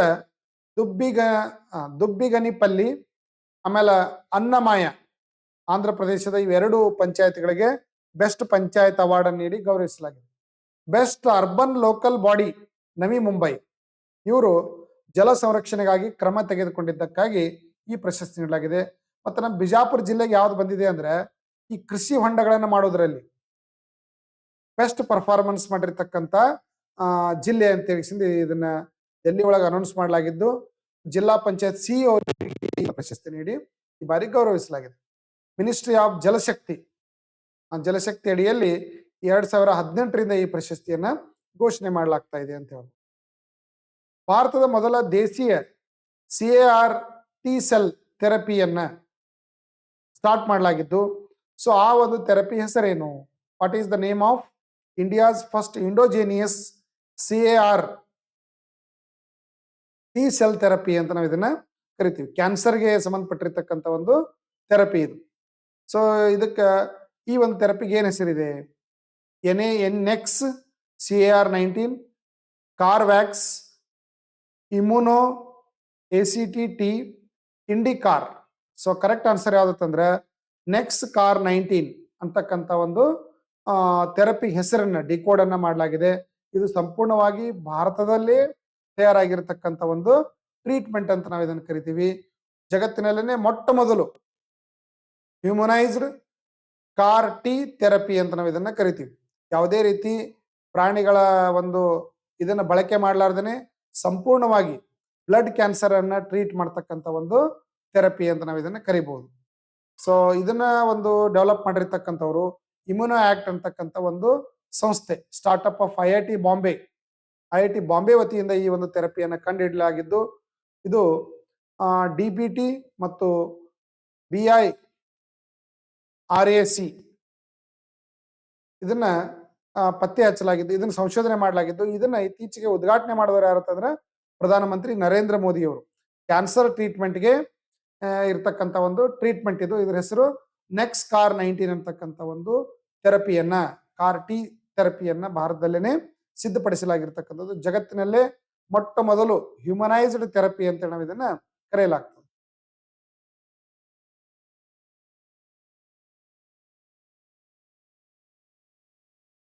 COP30 ಅಂತಾರಾಷ್ಟ್ರೀಯ ಹವಾಮಾನ ಸಮ್ಮೇಳನ ಇತ್ತೀಚೆಗೆ ಯಾವ ದೇಶದಲ್ಲಿ ನಡೆಯಿತು ನೋಡ್ರಿ. ಕಾಪ್ ಅನ್ನೋದು ಏನಂತಂದ್ರೆ ಕೋಆಪರೇಷನ್ ಆಫ್ ಪಾರ್ಟೀಸ್ 30 ಅಂತ ಹೇಳಿ, ಅಂದ್ರೆ ಜಾಗತಿಕ ತಾಪಮಾನವನ್ನ ಕಂಟ್ರೋಲ್ ಮಾಡಲಿಕ್ಕೆ ಜಗತ್ತಿನ ದೇಶಗಳು ಕೂಡಿ ರಚನೆ ಮಾಡಿರ್ತಕ್ಕಂಥ ಒಂದು ಒಕ್ಕೂಟ ಇದು. ಪ್ರತಿ ವರ್ಷ ಕಾಪ್ ಒಂದು ಇವೆಂಟ್ಸ್ಗಳು ನಡೀತಾ ಇದ್ದಾವೆ, ಸಮಾವೇಶಗಳು ನಡೀತವೆ. ಈ ಬಾರಿ ಎಲ್ಲಿ ನಡೀತು ಅಂದ್ರೆ ಬ್ರೆಜಿಲ್ ಅಲ್ಲಿ ನಡೀತು. ಎಲ್ಲಿ ನಡೀತಾರೆ ಇದು? ಬ್ರೆಜಿಲ್ ಅಲ್ಲಿ ಹವಾಮಾನ ಸಮ್ಮೇಳನ ಅಂತ ನಾವು ಇದನ್ನ ಕರೆಯಲಾಗ್ತದೆ. ಸೊ ನವೆಂಬರ್ 10ರಿಂದ 21ರವರೆಗೆ ಬ್ರೆಜಿಲ್ ಅಲ್ಲಿ ನಡೀತು. ಬೆಲೆಮ್, ಬ್ರೆಜಿಲ್ನ ಬೆಲೆಮ್ ಎಂಬಲ್ಲಿ ಆಂಡ್ರೆ ಕೊರಾಯ ಡಲೋಗಾ ಇದರ ಒಂದು ಅಧ್ಯಕ್ಷತೆ ವಹಿಸಿದ್ರು. Participate United Nations framework convention on climate change membering ಕಂಟ್ರಿಗಳು ಏನಾಗಿದ್ದು ಅಂದ್ರೆ ಇದರಲ್ಲಿ ಭಾಗವಹಿಸಿ ತಮ್ಮ ಅನಿಸಿಕೆಯನ್ನು ವ್ಯಕ್ತಪಡಿಸಿ ಹವಾಮಾನ ಬದಲಾವಣೆ ಒಂದು ನಿಯಂತ್ರಣ ಮಾಡಲಿಕ್ಕೆ ಏನೇನು ಕ್ರಮಗಳನ್ನು ತೆಗೆದುಕೊಳ್ಬೇಕು ಪ್ರಗತಿಪರ ದೇಶಗಳು ಅನ್ನೋದನ್ನ ಅಲ್ಲಿ ಚರ್ಚೆ ಮಾಡಲಾಯಿತು. ಇದೆಲ್ಲ ಇಂಪಾರ್ಟೆಂಟ್ ಔಟ್ಕಮ್ ಆಫ್ COP30. ಈ ಬಾರಿ COP30 ಇಂಪಾರ್ಟೆಂಟ್ ಔಟ್ಕಮ್ ಏನಾಗಿತ್ತು? 29 ಡಿಸಿಷನ್ ಅಪ್ರೂವ್ಡ್ ನೋಡ್ರಿ. ಈ ಪ್ಯಾರಿಸ್ ಅಗ್ರಿಮೆಂಟ್ ಅಲ್ಲಿ ಏನಾಗಿತ್ತು? ಫೈನಾನ್ಸ್, ಅಡಾಪ್ಷನ್ ಮತ್ತು ಜೆಂಡರ್ ಇದಕ್ಕೆ ರಿಲೇಟೆಡ್ ಆಗಿರ್ತಕ್ಕಂಥ ಒಂದು ಇಂಪ್ಲಿಮೆಂಟ್ಗಳನ್ನ ಯಾವ ದೇಶಗಳು ಯಾವ ತರ ಮಾಡ್ಬೇಕು ಅನ್ನೋದ್ರ ಬಗ್ಗೆ big finance commitment 1.3 trillion every year 2035 ಅನ್ನೋದ್ರೊಳಗಾಗಿ ಕ್ಲೈಮೇಟ್ ವರ್ಕ್ಗೆ ನಾವು ಖರ್ಚು ಮಾಡ್ಬೇಕು. ಪ್ರತಿಯೊಂದು ದೇಶಗಳು ಇದು ಕಾಂಟ್ರಿಬ್ಯೂಟ್ ಮಾಡಬೇಕು. Global implementation accelerator and Belem mission 1.5 degree Celsius ನೋಡ್ರಿ. ಇದನ್ನ ಕ್ಲೈಮೇಟ್ ಎಮಿಷನ್ ಅನ್ನ ಕಂಟ್ರೋಲ್ ಮಾಡಬೇಕು. ಗ್ರೀನ್ ಹೌಸ್ ಎಮಿಷನ್ ಅನ್ನ ನಾವು ಕಡಿಮೆ ಮಾಡ್ಬೇಕು ಅನ್ನೋದು ಇದರ ಒಂದು ಮುಖ್ಯ ಗುರಿಯಾಗಿತ್ತು. ಹೆಲ್ತ್ ಪ್ರಾಬ್ಲಮ್ಗಳು ಬರದೇ ಹಾಗೆ, ಕ್ಲೈಮೇಟ್ ಚೇಂಜ್ಗೆ ಇಫೆಕ್ಟ್ ಆಗದ ಹಾಗೆ ನಾವು ಹೀಟ್ ವೇವ್ಸ್ ಮತ್ತು ಡಿಸೀಸ್ಗಳನ್ನ ಕಂಟ್ರೋಲ್ ಮಾಡಬೇಕು. ಫಾರೆಸ್ಟ್ ಪ್ರೊಟೆಕ್ಷನ್ಗಳನ್ನ, ಪರಿಸರ ಸಂರಕ್ಷಣಾ ಕ್ರಮಗಳನ್ನ ಎಲ್ಲಾ ಸದಸ್ಯ ದೇಶಗಳು ಜಾರಿಗೆ ತರಬೇಕು ಅನ್ನೋದೇ ಇದರ ಪ್ರಮುಖ ತೀರ್ಮಾನವಾಗಿತ್ತು ಅಂತ ಹೇಳ್ಬೋದು. ಯುನೆಸ್ಕೋ ಸಿಟಿ ಆಫ್ ಗ್ಯಾಸ್ಟ್ರೋನಮಿ ಎಂದು ಗುರುತಿಸಲ್ಪಟ್ಟ ಭಾರತದ ಯಾವ ನಗರವನ್ನು ಗುರುತಿಸಲಾಗಿದೆ ನೋಡ್ರಿ.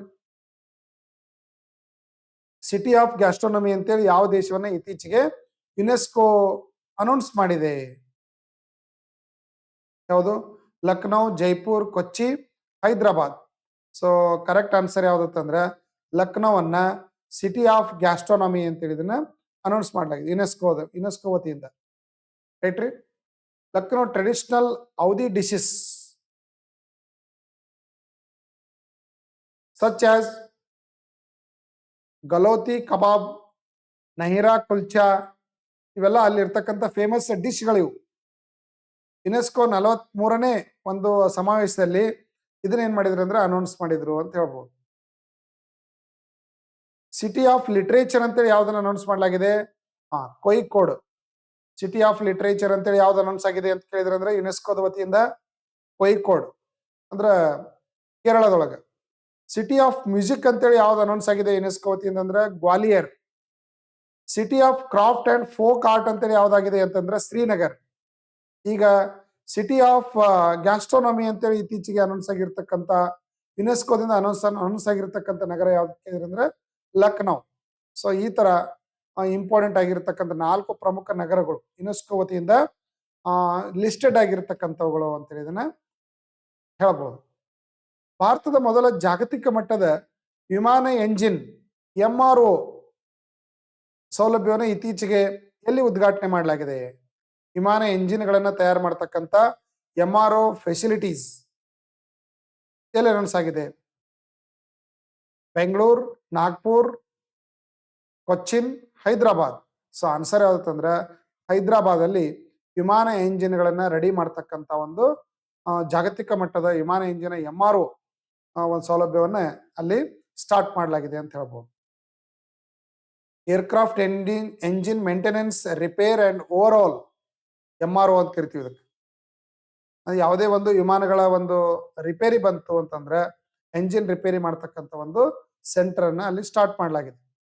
ಸೆಫ್ರಾನ್ ಅಂತಕ್ಕಂಥ ಫ್ರೆಂಚ್ ಕಂಪನಿ ಇದನ್ನು ಸ್ಟಾರ್ಟ್ ಮಾಡಲಾಗಿದ್ದು, ಇತ್ತೀಚೆಗೆ ಪ್ರಧಾನಮಂತ್ರಿ ನರೇಂದ್ರ ಮೋದಿ ಅವರು ಇದನ್ನು ಉದ್ಘಾಟನೆ ಮಾಡಿದ್ರು.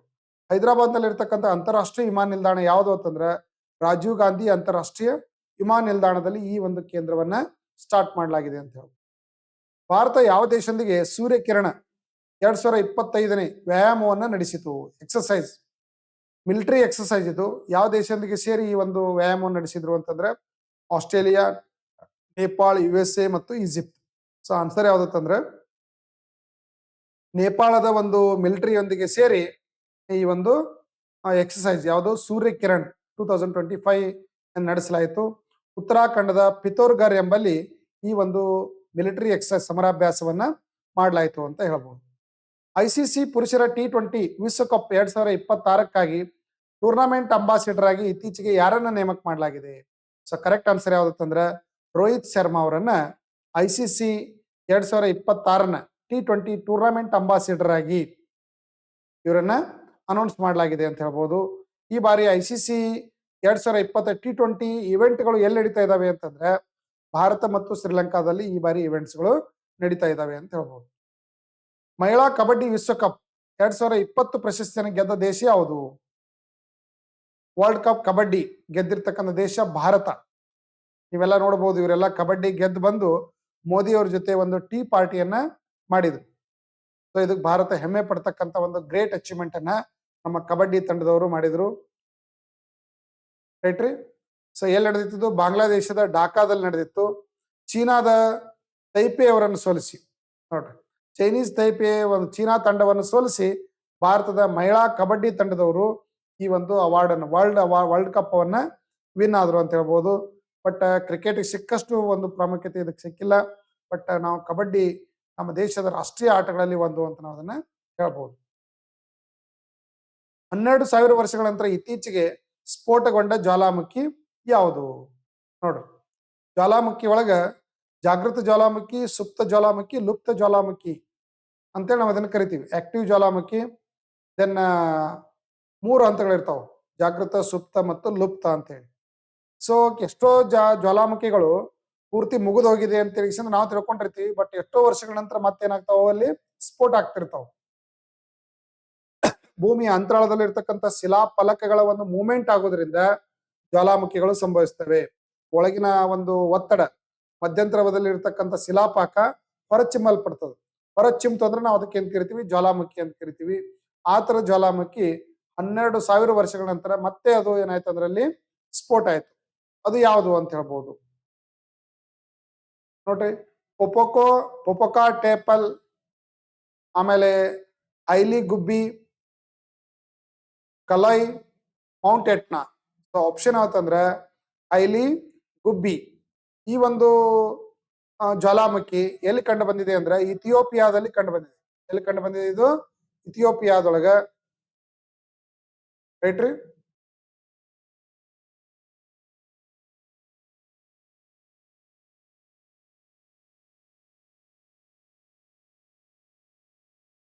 ನೋಡ್ರಿ, ಇತ್ತೀಚೆಗೆ ನಿಧನ ಹೊಂದಿರತಕ್ಕಂಥ ಪ್ರಸಿದ್ಧ ವ್ಯಕ್ತಿಗಳ ಬಗ್ಗೆನೂ ಕ್ವಶನ್ ಕೇಳ್ತಾರೆ.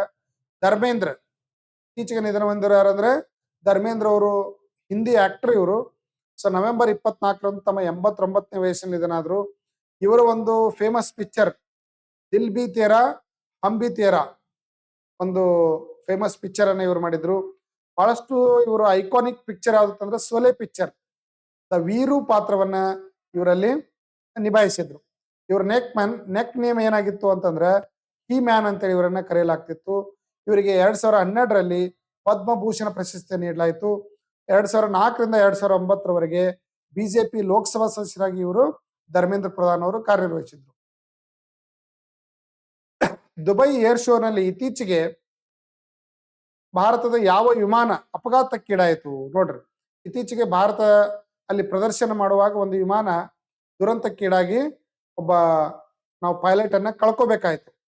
ಸೊ ಅದು ವಿಮಾನ ಯಾವುದು? Rafale, LCA Tejas, Eurofighter, Typhoon, F-16. So answer ಯಾವ್ದಂದ್ರೆ LCA Tejas, light compact aircraft ಅಂತ ನಾವು ಇದನ್ನ ಕರಿತೀವಿ. Light compact aircraft. ಇದು ದುಬೈ ಏರ್ ಶೋ 2025ರಲ್ಲಿ ದುಬೈದಲ್ಲಿ ನಡೆದಿತ್ತು. ಅಲ್ ಮಕ್ಟಾಮ್ ಇಂಟರ್ನ್ಯಾಷನಲ್ ಏರ್ಪೋರ್ಟ್ ದುಬೈದಲ್ಲಿ ಇದು ನಡೆದಿತ್ತು. LCA ತೇಜಸ್ ಏನಾಯ್ತಂದ್ರೆ ಅಲ್ಲಿ ಕ್ರಾಶ್ ಆಗಿ ಅಲ್ಲಿರ್ತಕ್ಕಂಥ pilot wing commander Namansh Syal ಇಲ್ಲಿ ಅವರು ದೇಹ ತ್ಯಾಗವನ್ನ ಮಾಡಬೇಕಾಯ್ತು. ಬಹಳಷ್ಟು ಎಕ್ಸ್ಪೀರಿಯನ್ಸ್ಡ್ ಪೈಲಟ್ ಇವರಾಗಿದ್ರು ಸಹ ಇದರಲ್ಲಿ ಕಂಡು ಬಂದಿರತಕ್ಕಂಥ ದೋಷದಿಂದಾಗಿ ಇವರು ಅಪಘಾತಕ್ಕೆ ವಿಮಾನ ಒಳಗಾಯಿತು ಅಂತ ಹೇಳ್ಬೋದು. ಇಂಡೋಜೇನಿಯಸ್ ಭಾರತದಲ್ಲೇ ಸಿದ್ಧವಾಗಿರ್ತಕ್ಕಂಥ ಒಂದು ಯುದ್ಧ ವಿಮಾನ ಇದು, ತೇಜಸ್ ಯುದ್ಧ ವಿಮಾನ. ಸೊ 4.5 ಜನರೇಷನ್ ಎಲ್ಲಾ ತರದ ಒಂದು ವಾತಾವರಣದಲ್ಲಿ ವಿಭಿನ್ನ ರೀತಿಯ ಒಂದು ಸರ್ವಿಸ್ ಕೊಡ್ತಕ್ಕಂಥ ಯುದ್ಧ ವಿಮಾನ ಇದಾಗಿದೆ ಅಂತ ಹೇಳ್ಬೋದು. ಹಿಂದೂಸ್ತಾನ್ ಏರೋನಾಟಿಕಲ್ ಲಿಮಿಟೆಡ್ ಈ ವಿಮಾನವನ್ನ ಸಿದ್ಧಪಡಿಸಿದೆ ಅಂತ ಹೇಳ್ಬೋದು. 2025ರ ವಿಶ್ವ ಬಾಕ್ಸಿಂಗ್ ಕಪ್ ನಲ್ಲಿ ಪದಕ ಪಟ್ಟಿಯಲ್ಲಿ ಅಗ್ರಸ್ಥಾನ ಪಡೆದ ದೇಶ ಯಾವುದು? ವರ್ಲ್ಡ್ ಬಾಕ್ಸಿಂಗ್ ಒಂದು ಕಪ್ ಪಡೆಯೋದ್ರಲ್ಲಿ ಟಾಪ್ ಇರ್ತಕ್ಕಂಥ ಕಂಟ್ರಿ ಯಾವ್ದಂದ್ರೆ ಭಾರತ. ನೋಡ್ರಿ, ಭಾರತ ಈ ಒಂದು ಇವೆಂಟ್ ಅಲ್ಲಿ ಅತಿ ಹೆಚ್ಚು ಮೆಡಲ್ಗಳನ್ನ ಪಡೀತು. ಸೊ ಅದು ಇತ್ತೀಚೆಗೆ ಇವೆಂಟ್ ಎಲ್ಲಿ ನಡೆದಿತ್ತು ಅಂದ್ರೆ ನೋಯ್ಡಾದಲ್ಲಿ ನಡೆದಿತ್ತು. Gold winner, Bharat gold winner ಆಗಿತ್ತು. ಸೊ ಅದರಲ್ಲಿ ಸಚಿನ್ ಸಿವೆಚ್ 60 kgಯಲ್ಲಿ, ಹಿತೇಶ್ ಗುಲೈ 70 kgಯಲ್ಲಿ ಗೋಲ್ಡ್ ಮೆಡಲ್. ಆಮೇಲೆ ವುಮೆನ್ ಮೀನಾಕ್ಷಿ ಹೂಡಾ 48 kgಯಲ್ಲಿ. ನೆಕ್ಸ್ಟ್ ನಿಖಾತ್ ಝರೀನ್ 51 kgಯಲ್ಲಿ. ನುಪುರ್ ಶರಣ್ ಇವರೆಲ್ಲ ಗೋಲ್ಡ್ ಮೆಡಲ್ ಪಡೆದು ಭಾರತ ಅತ್ಯುನ್ನತವಾಗಿರ್ತಕ್ಕಂಥ ಒಂದು ಸ್ಥಾನವನ್ನು ಕಾಯ್ದುಕೊಳ್ಳುವಲ್ಲಿ ಪ್ರಮುಖ ಪಾತ್ರ ವಹಿಸ್ತು ಅಂತ ಹೇಳ್ಬೋದು. ಟೋಟಲಿ ಭಾರತ ಪಡೆದಿರ್ತಕ್ಕಂಥ ಮೆಡಲ್ಗಳು ಎಷ್ಟಂದ್ರೆ 40 ಮೆಡಲ್ಗಳನ್ನ. Kazakhstan 30, second. ಉಜ್ಬೇಕಿಸ್ತಾನ್ 25, ರೈಟ್ ರೀ.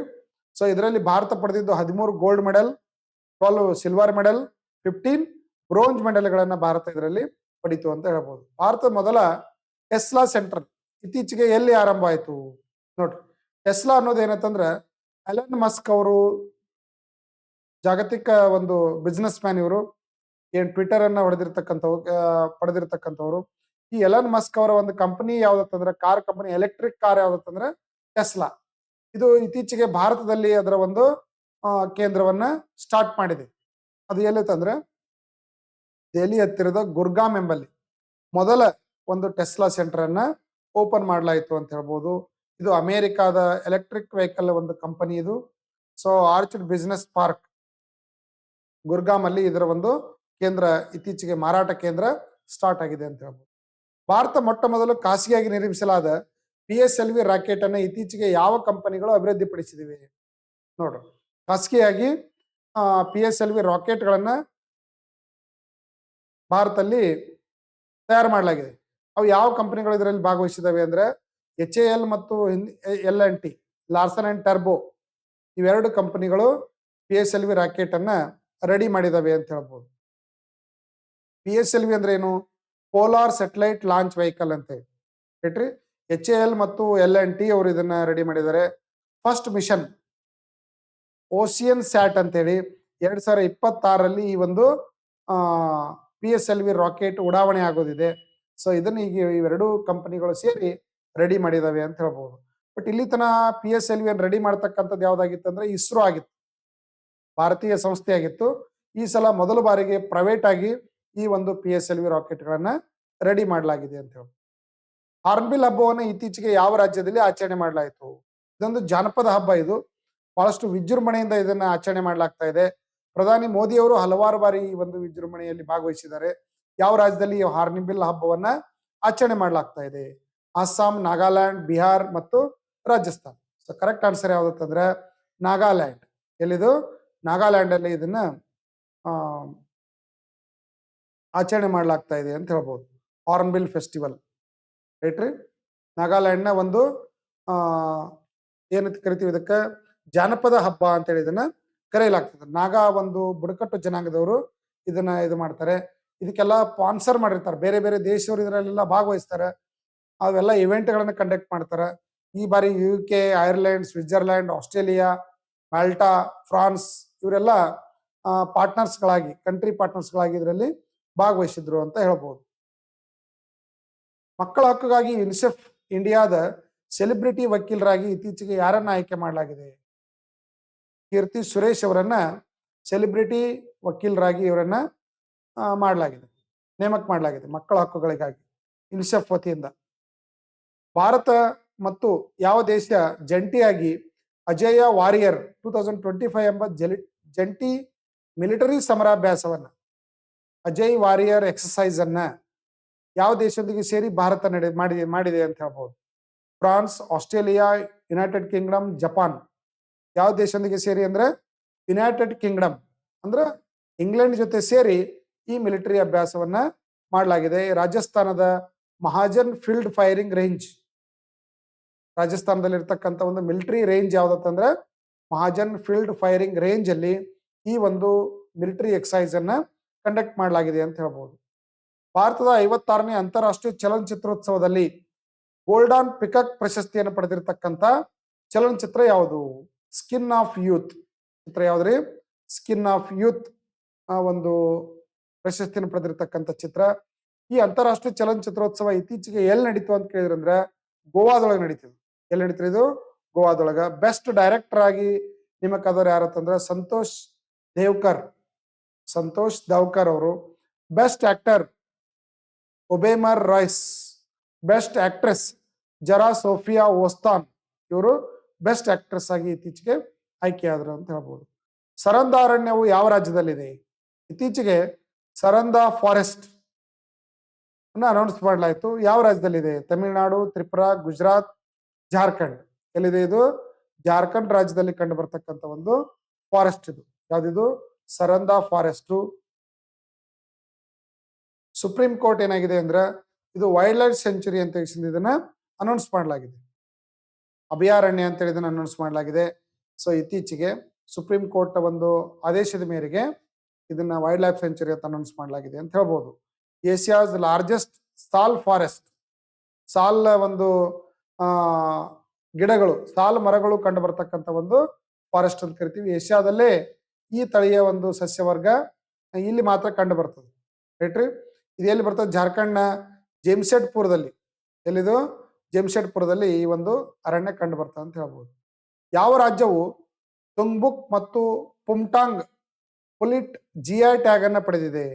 ನೋಡ್ರಿ, GI ಟ್ಯಾಗ್ ಅಂದ್ರೆ ಗ್ಲೋಬಲ್ ಇಂಡಿಕೇಶನ್ ಅಂತ ಹೇಳಿ. GI ಟ್ಯಾಗ್ ಅಂದ್ರೆ ಜಗತ್ತಿನಲ್ಲಿ ಒಂದು ನಿರ್ದಿಷ್ಟ ಸ್ಥಳದಲ್ಲಿ ಮಾತ್ರ ಅಂತ ಒಂದು ವಸ್ತು ಸಿಗ್ತಿತ್ತು ಅಂದ್ರೆ ಅದಕ್ಕೆ ಏನ್ ಕರಿತಾರೆ ಅಂದ್ರೆ ಗ್ಲೋಬಲ್ ಟ್ಯಾಗ್ ಅಂದ್ರೆ GI ಇಂಡಿಕೇಶನ್ ಅಂತ ಹೇಳಿ ಅದನ್ನ ಕರೆಯಲಾಗ್ತದೆ. ಸೊ ತುಂಗ್ಬುಕ್ ಅಂತಕ್ಕಂಥ ವಾದ್ಯ ಇದು ಈ ಒಂದು ನಿರ್ದಿಷ್ಟ ಪ್ರದೇಶದಲ್ಲಿ ಮಾತ್ರ ಕಂಡು ಬರ್ತದೆ, ಬೇರೆ ಎಲ್ಲಿಯೂ ಕಂಡು ಬರೋದಿಲ್ಲ. ಅಲ್ಲೇ ಅದು ನಾವು ಒರಿಜಿನಲಿ ಸ್ಟಾರ್ಟ್ ಆಗಿದ್ದು. ಸೊ ಅದಕ್ಕೆ ಏನ್ ಕರಿತೀವಿ ಅಂದ್ರೆ GI ಟ್ಯಾಗ್ ಅಂತ ಕರಿತೀವಿ. ಸೊ ಅಂತ ಒಂದು GI ಟ್ಯಾಗ್ ಪಡೆದಿರ್ತಕ್ಕಂಥ ತುಂಗ್ಬುಕ್ ಅಥವಾ ಪುಮ್ಟಾಂಗ್ ಪೊಲಿಟಿ ಅಂತಕ್ಕಂಥ ವಾದ್ಯ ಯಾವ ರಾಜ್ಯದ್ದು ಅಂತ ಕೇಳಿದ್ರು ಅಂದ್ರೆ ಸಿಕ್ಕಿಂ ರಾಜ್ಯದ್ದು. ಯಾವ ರಾಜ್ಯದ್ದಿದ್ರೆ? ಸಿಕ್ಕಿಂ ರಾಜ್ಯದ್ದು. ಇತ್ತೀಚೆಗೆ ಒಂದು ಈ ಮ್ಯೂಸಿಕ್ ಇನ್ಸ್ಟ್ರೂಮೆಂಟ್ ಅನ್ನ GI ಟ್ಯಾಗ್ ಅಲ್ಲಿ ಸೇರಿಸಲಾಗಿದೆ ಅಂತ ಹೇಳ್ಬೋದು. ಭಾರತದ ಮೊದಲ ಡ್ರೋನ್ ಸಿಟಿ ಸ್ಥಾಪನೆ ಮಾಡಲಿಕ್ಕೆ ಎಲ್ಲಿ ಅನೌನ್ಸ್ ಮಾಡಲಾಗಿದೆ? Hyderabad, Bengaluru, Pune, Orvakal. So correct answer ಯಾವ್ದಂದ್ರೆ ಓರ್ವಾಕಲ್ ಎಂಬಲ್ಲಿ ಡ್ರೋನ್ ಸಿಟಿ ಅಂತ ಹೇಳಿ ಇದನ್ನ ಅನೌನ್ಸ್ ಮಾಡಲಾಗಿದೆ. ಇದು ಆಂಧ್ರ ಪ್ರದೇಶದ ಕರ್ನೂಲ್ ಎಂಬಲ್ಲಿ, ಕರ್ನೂಲ್ ಡಿಸ್ಟಿಕ್ ಒಳಗ ಈ ಸಿಟಿಯನ್ನ ಸ್ಥಾಪನೆ ಮಾಡಲಿದ್ದಾರೆ. ಸೊ ಅಲ್ಲಿ ಎಲ್ಲಾ ವಸ್ತುಗಳ ಸಪ್ಲೈ ಚೈನ್ ಏನಾಗ್ತಂದ್ರೆ ಡ್ರೋನ್ ಮೂಲಕನೇ ನಡೀತದೆ. ಅದಕ್ಕೆ ಡ್ರೋನ್ ಸಿಟಿ ಅಂತ ಹೇಳಿ ಅದನ್ನ ಅನೌನ್ಸ್ ಮಾಡಲಾಗಿದೆ ಅಂತ ಹೇಳ್ಬೋದು. ವಿಶಾಖಪಟ್ಟಣ ಸಮೀಪ. ಹೇಳ್ರಿ, ಭಾರತ ಯಾವ ದೇಶದ ನಡುವಿನ ದ್ವಿಪಕ್ಷೀಯ ವಾಯು ವ್ಯಾಯಾಮವನ್ನು ಮಾಡಿದೆ? ಗರುಡ 25. ನೋಡ್ರಿ, ಇದು ಮಿಲಿಟರಿ ಜಾಯಿಂಟ್ ಮಿಲಿಟರಿ ಎಕ್ಸರ್ಸೈಸ್. ಇದು ಏರ್ಫೋರ್ಸ್ ಎಕ್ಸರ್ಸೈಸ್. ಯಾವ ದೇಶದೊಂದಿಗೆ ಸೇರಿ ಈ ಗರುಡ ಅಂತಕ್ಕಂಥ ಒಂದು ಏರ್ಫೋರ್ಸ್ ಎಕ್ಸರ್ಸೈಸ್ ಅನ್ನ ಮಾಡ್ಲಾಯ್ತು ಅಂದ್ರೆ ಫ್ರಾನ್ಸ್ ಒಂದಿಗೆ ಸೇರಿ. ಯಾರೊಂದಿಗೆ ಸೇರಿದ್ರೆ? ಫ್ರಾನ್ಸ್ ಒಂದಿಗೆ ಸೇರಿ ಈ ಗರುಡ ಒಂದು ವಾಯುಸೇನಾ ಎಕ್ಸರ್ಸೈಸ್ ಅನ್ನ ಮಾಡ್ಲಾಯ್ತು. ಇದು ಎಲ್ಲಂದ್ರ ಫ್ರಾನ್ಸ್ ನಲ್ಲಿ ನಡೀತಿದ್ದು. ಎಲ್ರಿ ಇದು? ಮೌಂಟ್ ಡೆ ಮಾರ್ಷನ್ ಒಂದು ಬೇಸ್ ಅಲ್ಲಿ ಈ ಒಂದು ಇವೆಂಟ್ ಅನ್ನ ಕಂಡಕ್ಟ್ ಮಾಡಲಾಗಿತ್ತು ಅಂತ ಹೇಳ್ಬೋದು. ನೋಡ್ರಿ, ಇದ್ರೊಳಗ ಆರ್ಮಿ ಜೊತೆ ಫ್ರಾನ್ಸ್ ಅಲ್ಲಿ ಮಾಡಿರ್ತಕ್ಕಂಥ ಎಕ್ಸೈಜ್ಗೆ ಏನ್ ಹೆಸರು ಅಂದ್ರೆ ಶಕ್ತಿ ಅಂತ ಕರೀತಾರೆ. ನೇವಿ ಜೊತೆ ಮಾಡಿದ್ರ ಅಂದ್ರೆ ಅದಕ್ಕೆ ವರುಣ ಅಂತ ಕರೀತಾರೆ. ಏರ್ಫೋರ್ಸ್ ಜೊತೆ ಇತ್ತಂದ್ರೆ ಅದಕ್ಕೆ ಗರುಡ ಅಂತ ಕರೆಯಲಾಗ್ತದೆ. ಈ 3 ಎಕ್ಸೈಸ್ಗಳು ಭಾರತ ಮತ್ತು ಫ್ರಾನ್ಸ್ ನಡುವೆ ನಡೀತಕ್ಕಂತ ಎಕ್ಸಸೈಸ್ಗಳು ಅಂತ ನಾವು ಇದನ್ನ ಕರಿತೀವಿ. ನ್ಯೂಮಾ ಏರ್ ಬೇಸ್ ಯಾವ ರಾಜ್ಯ ಅಥವಾ ಕೇಂದ್ರಾಡಳಿತ ಪ್ರದೇಶದಲ್ಲಿದೆ? ನೋಡ್ರಿ, ನ್ಯೂಮಾ ಏರ್ ಬೇಸ್ ಎಲ್ಲಿದೆ ಅಂದ್ರೆ ಲಡಾಖ್ ಅಲ್ಲಿದೆ. ಎಲ್ಲಿದೆ ಇದು?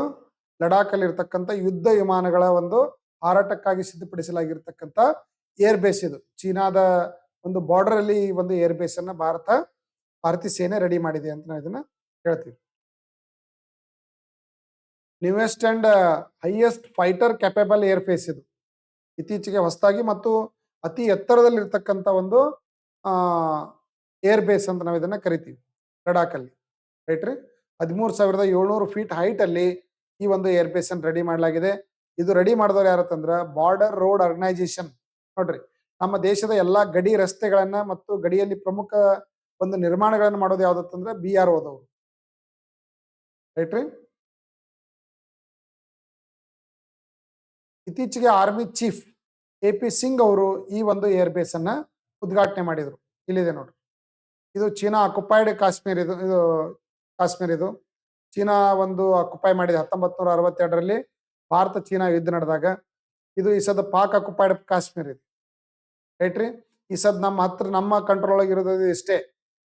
ಆಮೇಲೆ ಸಿಯಾಚಿನ್ ಗ್ಲೇಸಿಯರ್ ಇಲ್ಲಿ ಏನ್ ಕಾಣ್ತಲ್ಲ ಟ್ರ್ಯಾಂಗಲ್, ಇದು ಪಾಕಿಸ್ತಾನ ಚೀನಾದವರಿಗೆ ಗಿಫ್ಟ್ ಕೊಟ್ಟಿರ್ತಕ್ಕಂಥದ್ದು. ಇದು ನಮ್ಮ ದೇಶದ ತಗೊಂಡು ಚೀನಾದವ್ರಿಗೆ ಕೊಟ್ರವ್ರು. ಹಿಂಗಾಗಿ ಈ ಒಂದು ಭಾಗದೊಳಗ ಒಂದು ಮಿಲಿಟರಿ ಥ್ರೆಡ್ ಬರ್ತಾ ಇರೋದ್ರಿಂದ ಇಲ್ಲಿ ನಾವು ಈ ಏರ್ ಬೇಸ್ ಅನ್ನ ಎಲ್ಲಿದು ಚೀನಾ ಬಾರ್ಡರ್ ಅಲ್ಲಿ, ಟಿಬೇಟ್ ಚೀನಾ ಭಾರತ ಬಾರ್ಡರ್ ಅಲ್ಲಿ ಈ ಒಂದು ಏರ್ ಬೇಸ್ ಅನ್ನ ನಾವು ರೆಡಿ ಮಾಡಿದೀವಿ ಅಂತ ಹೇಳ್ಬೋದು. ವಿಶ್ವಸಂಸ್ಥೆಯ ಪ್ರವಾಸೋದ್ಯಮವನ್ನು ಮುನ್ನಡೆಸಿದ ಮೊದಲ ಮಹಿಳೆ ಯಾರು? ನೋಡ್ರಿ, ಪ್ರವಾಸೋದ್ಯಮವನ್ನ ಇತ್ತೀಚೆಗೆ ವಿಶ್ವಸಂಸ್ಥೆಯಲ್ಲಿ ಕಂಡಕ್ಟ್ ಮಾಡಲಾಗಿತ್ತು. ಅದನ್ನು ಮುನ್ನಡೆಸಿದವರು ಶೇಖ್ ನಾಸರ್ ಅಲ್ ನವಾಯ್ಸ್. ಶೇಖ್ ನಾಸರ್ ಅಲ್ ನವಾಯ್ಸ್ ಅವರು ವಿಶ್ವಸಂಸ್ಥೆ ಒಂದು tourism first woman secretary general ಅಂತೇಳಿ, ಟೂರಿಸಂ ವುಮೆನ್ ಸೆಕ್ರೆಟರಿ ಜನರಲ್ ಅಂತೇಳಿ ಅವರನ್ನ ಕರೆಯಲಾಗ್ತದೆ ಅಂತ ಹೇಳ್ಬೋದು. ಭಾರತ ಯಾವ ದೇಶದೊಂದಿಗೆ ಎಕ್ಸ್ ಮಿತ್ರ ಶಕ್ತಿ ಮಿಲಿಟರಿ ಎಕ್ಸೈಸ್ ಅನ್ನ ಇತ್ತೀಚೆಗೆ ಕಂಡಕ್ಟ್ ಮಾಡಲಾಯಿತು? ಮಿತ್ರ ಶಕ್ತಿ ಒಂದು ವಾಯು ಸಮರಾಭ್ಯಾಸ ಯಾವ ದೇಶದೊಂದಿಗೆ ಸೇರಿ ಅಂದ್ರೆ ಶ್ರೀಲಂಕಾದೊಂದಿಗೆ ಸೇರಿ ಈ ಸಮರಾಭ್ಯಾಸವನ್ನ ಕಂಡಕ್ಟ್ ಮಾಡಲಾಗಿತ್ತು ಅಂತ ಹೇಳ್ಬೋದು. 11ನೇ ಎಡಿಷನ್ ಇದು. ಇತ್ತೀಚೆಗೆ ಈ ಸಮರಾಭ್ಯಾಸ ಎಲ್ಲಿ ನಡೀತು ಅಂತಂದ್ರೆ ನಮ್ಮ ಕರ್ನಾಟಕದ ಬೆಳಗಾವಿಯಲ್ಲಿ ಈ ಸಮರಾಭ್ಯಾಸ ನಡೀತು. ಶ್ರೀಲಂಕಾ ಮತ್ತು ಭಾರತೀಯ ವಾಯುಸೇನೆ ಈ ಸಮರಾಭ್ಯಾಸವನ್ನ ಕಂಡಕ್ಟ್ ಮಾಡಿದ್ರು ಅಂತ ಹೇಳ್ಬೋದು. ರೈಟ್ರಿ. ನೆಕ್ಸ್ಟ್, ಇದಕ್ಕೇನ್ ಕರೀತಾರೆ ಅಂದ್ರೆ ಸ್ಲಿನೆಕ್ಸ್ ಅಂತ ಕರೆಯಲಾಗ್ತದೆ. ಇದಕ್ಕೇನ್ ಕರೆಯಲಾಗ್ತದ್ರಿ? ಸ್ಲಿನೆಕ್ಸ್ ನಾವೆಲ್ ಎಕ್ಸರ್ಸೈಸ್ ಅಂತ ಹೇಳಿ ಇದನ್ನ ಕರಿತೀವಿ. ಇಂಡಿಯಾ ಮತ್ತು ಶ್ರೀಲಂಕಾ ನಡುವೆ ನಡೆಯುವ ನಾವೆಲ್ ಅಂದ್ರೆ ನೌಕಾ ಸಮರಾಭ್ಯಾಸಕ್ಕ ಸ್ಲಿನೆಕ್ಸ್ ಅಂತ ಕರೀತಾರೆ. ವಾಯು ಸಮರಾಭ್ಯಾಸಕ್ಕ ಮಿತ್ರ ಶಕ್ತಿ ಅಂತ ಹೇಳಿ ಇದನ್ನ ಕರೆಯಲಾಗ್ತದೆ. ಶ್ರೀಲಂಕಾ ಮತ್ತು ಭಾರತ ನಡುವಿನ ಮಿಲಿಟರಿ ಸಮರಾಭ್ಯಾಸ. ಐರನ್ವುಡ್ ಎಂಬ ಹೊಸ ಕಂಪ್ಯೂಟರ್ ಚಿಪ್ ಅನ್ನ ಇತ್ತೀಚೆಗೆ ಭಾರತದಲ್ಲಿ ಬಿಡುಗಡೆ ಮಾಡಲಾಗಿದೆ. ಆ ಚಿಪ್ ಅನ್ನ ತಯಾರು ಮಾಡಿರ್ತಕ್ಕಂಥ ಕಂಪನಿ ಯಾವುದು?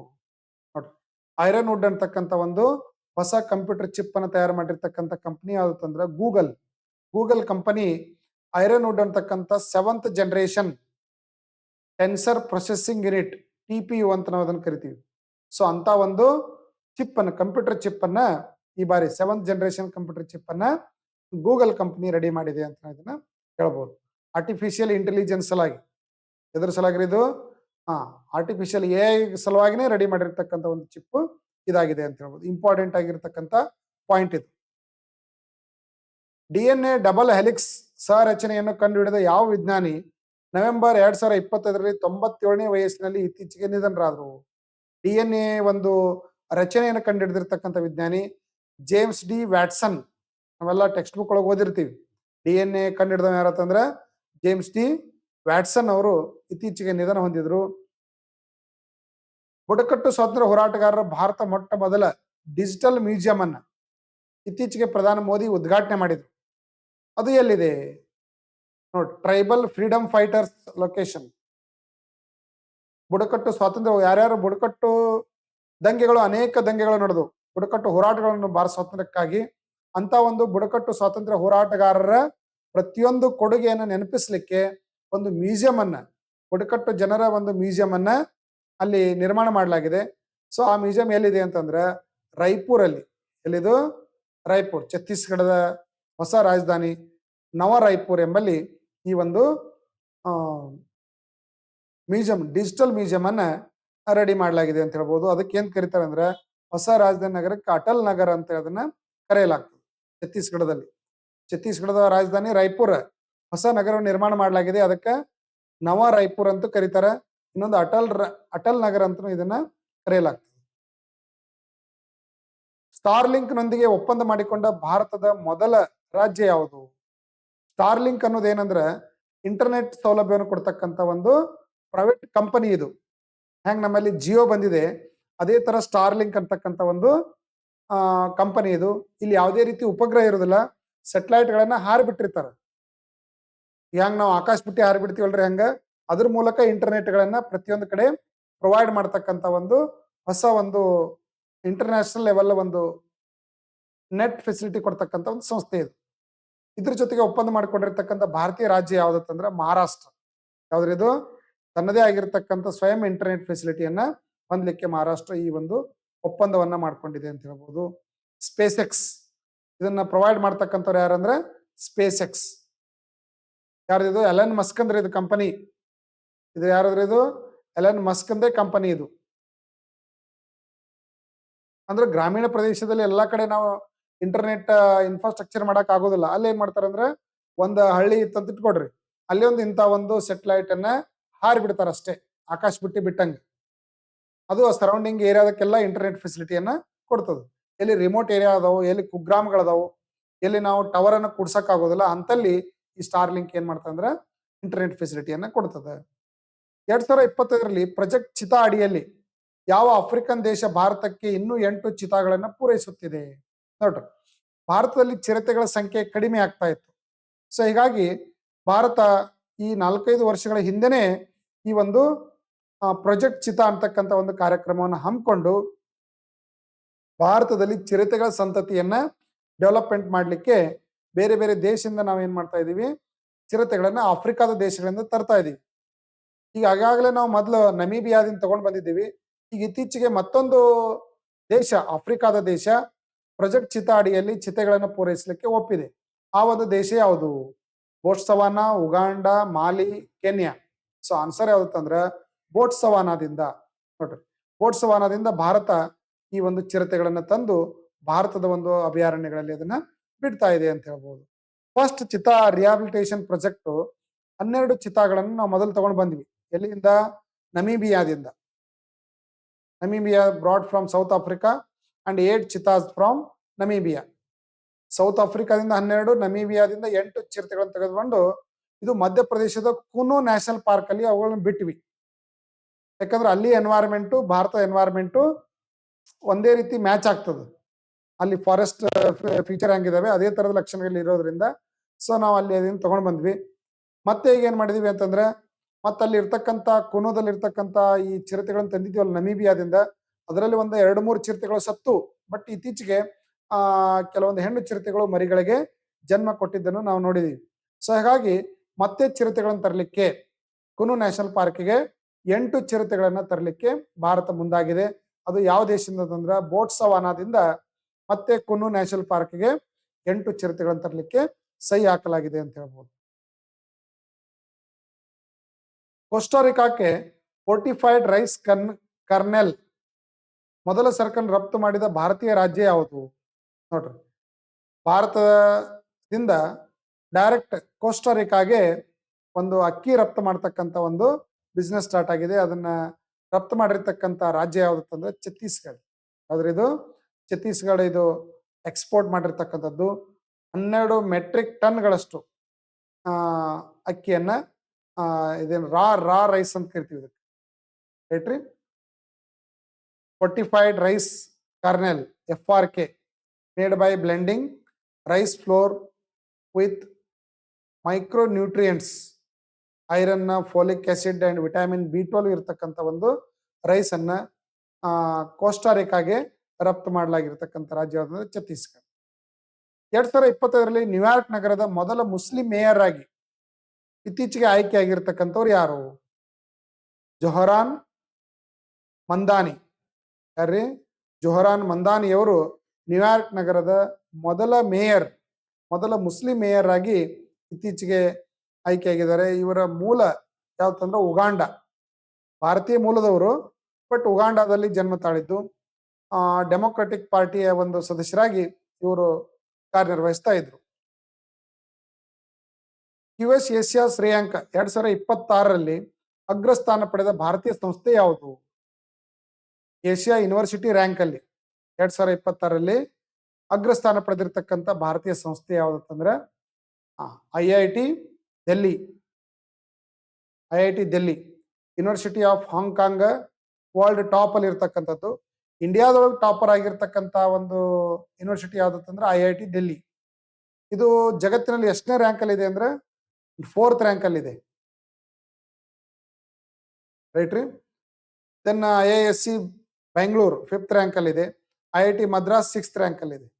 ರೈಟ್ ರೀ. ಇಂಡಿಯಾದೊಳಗಿದು ಸಾರಿ ವರ್ಲ್ಡ್ ಟಾಪ್ ಇರ್ತಕ್ಕಂಥ 3 ಯೂನಿವರ್ಸಿಟಿಗಳು.